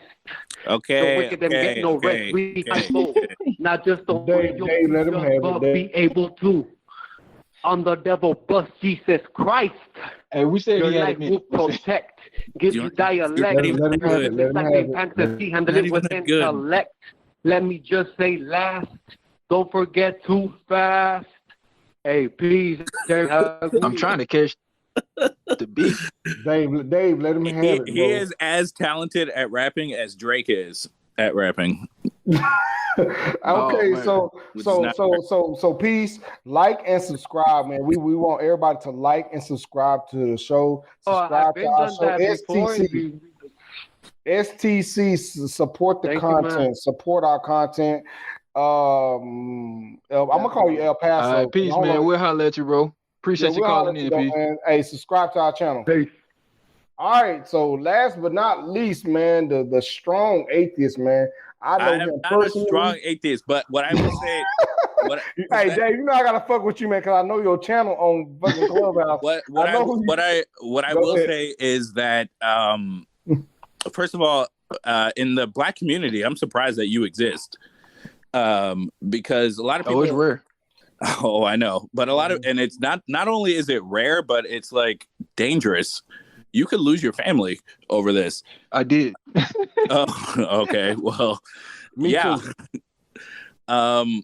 But that's kind of what I wanted to close with, is that, gosh, how does because when I told my mom and my family, they were, of course, call me a work of Satan, blah blah blah, everything you can, because these religions, the people that built these religions were not stupid individuals. These people understood human psychology. They understood societal psychology, and they understood, here's what you do if you want to keep someone in your group, is you convince them that anyone that dissents is the devil, right? So it creates this toxic environment where you lose your family. And going back to African Americans in the United States, do you know one of the main reasons why slavery lasted so long in this country? Crack open your Bible. Crack it open and start reading it. Our slave ancestors were beaten while being recited verses in the Bible. So Chris Rock once said something, and I'm paraphrasing. He said, if you're Black and Christian, you have a very short memory. Facts. I mean, come on, let's face it. Slaves obey your master. Buy slaves from the heathen around you. You can beat your slave as long as they don't die within a day or two. I can go on and on, but the fact of the matter is, it's so ingrained in our culture, especially in Black culture, that here's what I think, and I'm gonna wrap this up because I have to get up for work in the morning too. But here's what I'm gonna say is, Christianity particularly is very good at reaching out to people that are in dire straits, people that are desperate, people that are down, people that are beaten, people that are dirty and cold and hungry. Christianity fills that niche. It tells you everything you want to hear. It tells you all you got to do is give yourself to Christ and everything will be good. in the afterlife, right? Give yourself to Christ and you'll no longer be hungry. Give yourself to Christ, you'll be among kings, you'll be in the kingdom, you'll be rich, you'll be happy, you'll go to heaven. Who does that really appeal to in 1800s America? Who is the most oppressed individual in, let's say, 1840 United States? Black people, slaves. They were the most desperate human beings at that in the world at that time. And so Christianity stepped in, and it, despite the hypocrisy, it stepped in and it filled that niche. And so I think, I mean, old Negro spirituals, you know, even our songs, even our "Wade in the Water." I mean, that part. They sang that shit every Sunday at Mama Church. I mean, ad nauseum. Coping mechanisms, man. Ad nauseum. And you know why? And to this day, Black people are typically, you know, I'm not saying every Black person is downtrodden. I mean, Jay-Z and Beyonce are doing pretty well. But, you know, out of all of Americans, if you're going to find some depressed, economically depressed, you know, put down group of people, it's going to be black people. And so that's why I think that this religion really fills a firm place in the culture. Combine that with the fact that our community center was at the church. Our politics was at the church. Martin Luther King was a pastor, but he was really a political leader at the same time. And he started at the church. And so all of these cultural forces, they create this environment in which if you're Black, you better be Christian. It doesn't matter which Christian. You can be Baptist, Methodist, whatever, but you better be Christian, because that's just the norm. And I think that when you really, because I was 15 when I started asking these questions, but when you really start to think for yourself and say, wait a second, how do I know that's true? Right? When you really start to ask those questions, it's frowned upon. It's discouraged. And you have to choose. Do I want to keep the love of my mother, or do I want to think for myself? And a lot of people are just not brave enough to leave. My dad, for example, I know he won't say it, he won't admit it, but he's an atheist. He won't say it because his wife is Christian and he doesn't want to lose the love of his wife. But I know for a fact, he's a scientist. He's a science teacher, actually. But I know for a fact he doesn't believe that shit, but he goes along with it. And that's the power of this. She got that snap. What's that? Say your dad's wife got that snapper. Yeah, well, I don't want to think about the specifics of that, but hey, bro, that's interesting. You know what I'm saying? We have a white man telling y'all. Matt Dillahunty did the same thing that David's doing. Matt Dillahunty told a black person on his show on the Atheist Experience, yeah, like we enslaved your ancestors, like due to this shit.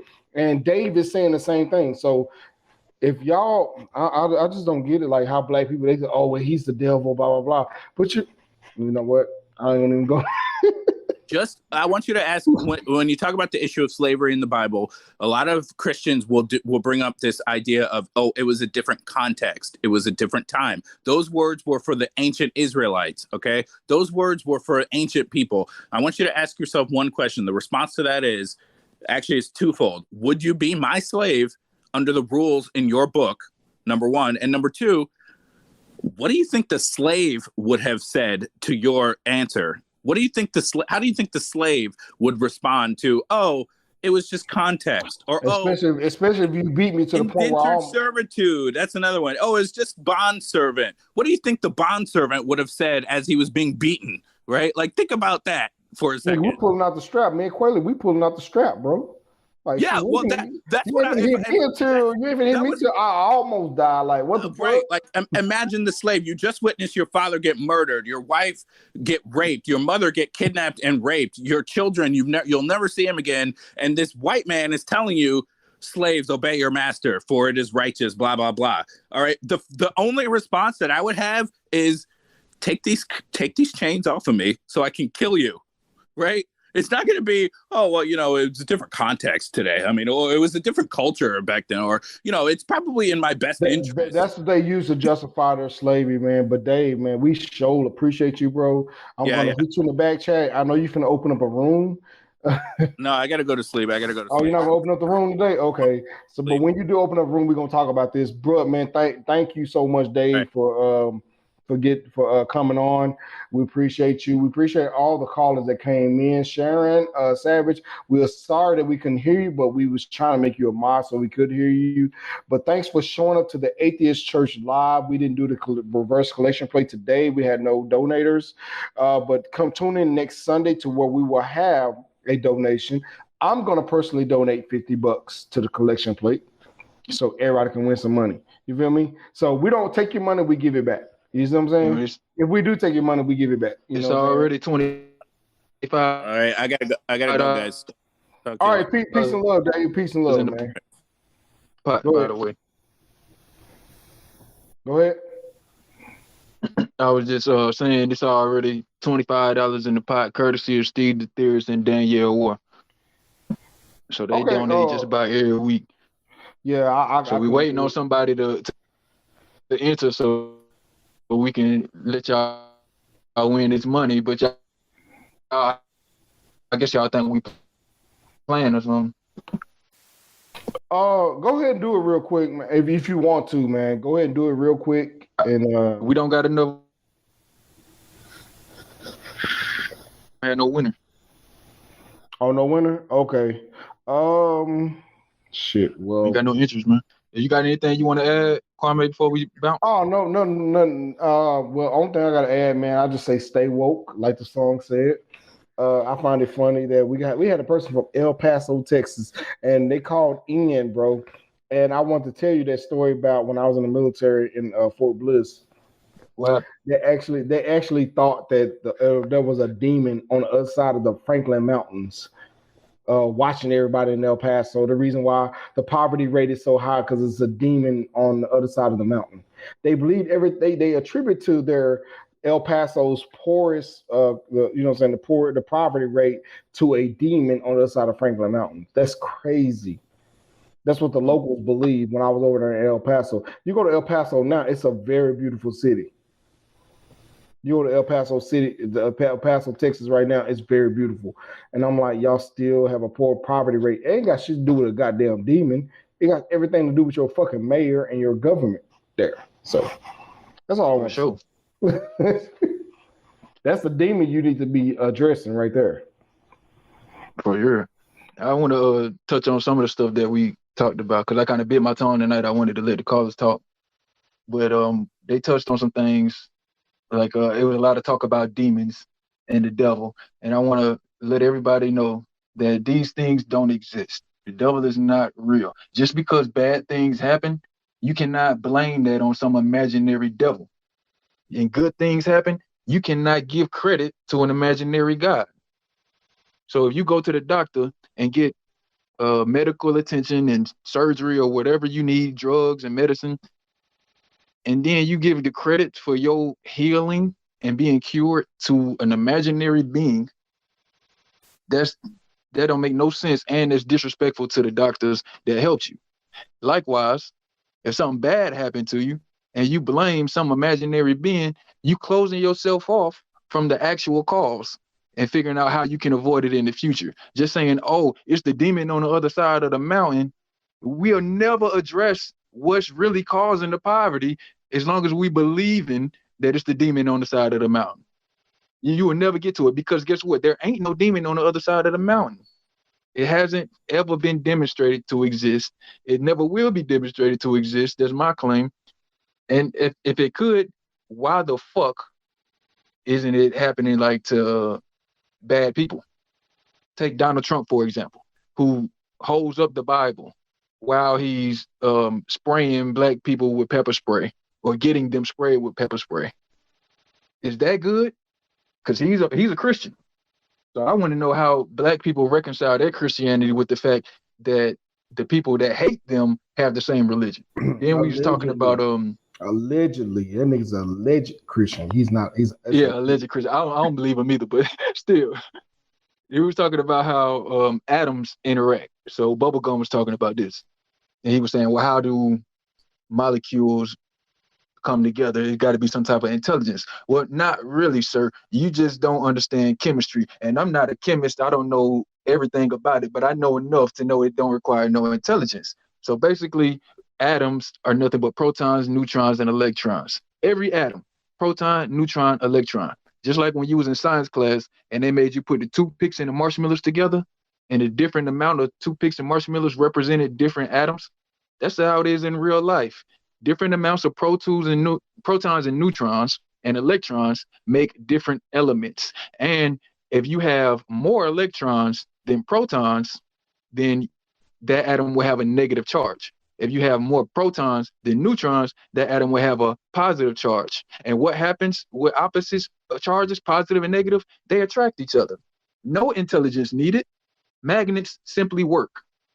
Atoms attract each other. Positive and negative charges attract each other. So if I have two hydrogen atoms that have a negative charge and an oxygen atom that has a positive charge, they will come together. And the two hydrogen atoms would then bond to another oxygen atom. This is why water is so sticky. And when you pour it, it'll stick to the surface of whatever container it's in if you don't have it at a far enough angle, because the atoms are literally sticking together. So study up on chemistry and then you won't be wondering where life came from. So then we talk about evolution. You said that evolution is not true, therefore you believe in all these gods. But I said it once, I guess you didn't hear me, so I'm gonna say it again. Evolution has nothing to do with the creation of life or how life exists. Evolution only describes how life diversified. Why are there so many species that are different? Evolution answers that question. Where did the first life come from? Evolution don't answer that. All right. So you cannot say because evolution is not true, therefore God. Even if evolution wasn't true, it still wouldn't prove you're God. All right. So that's called abiogenesis. If you want to debate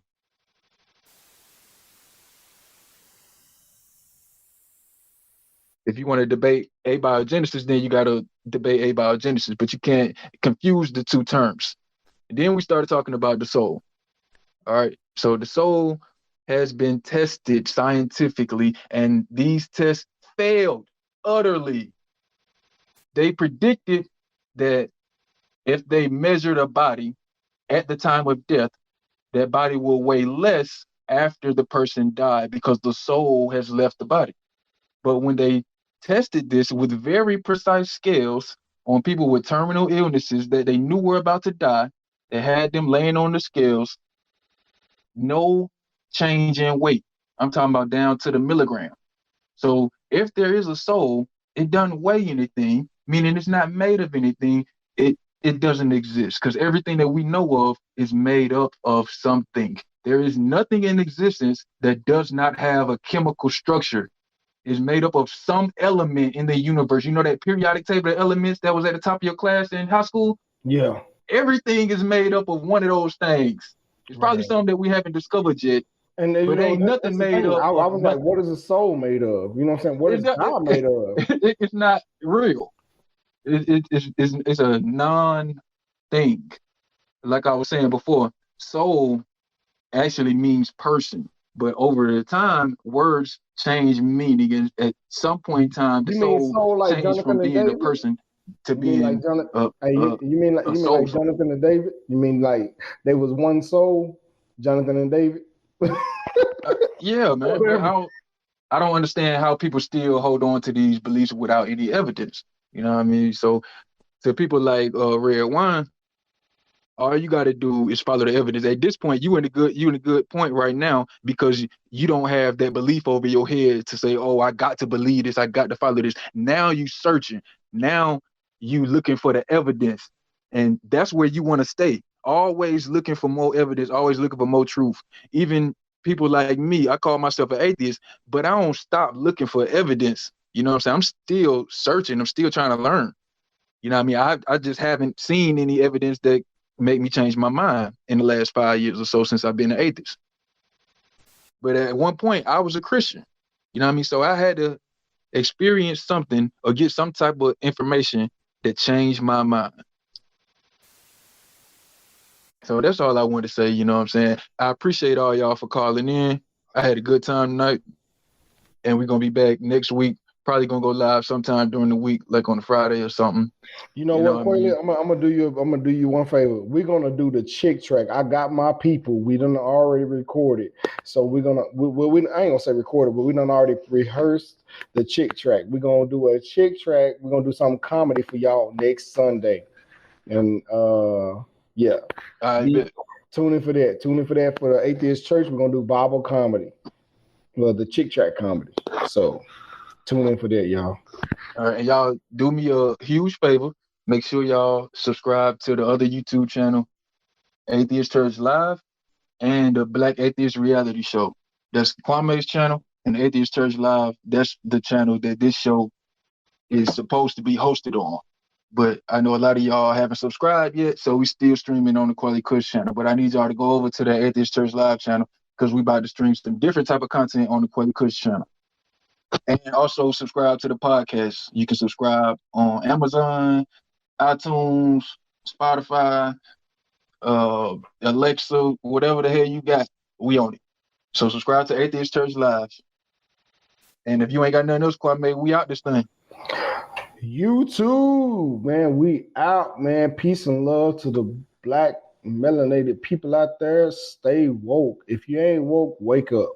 Peace.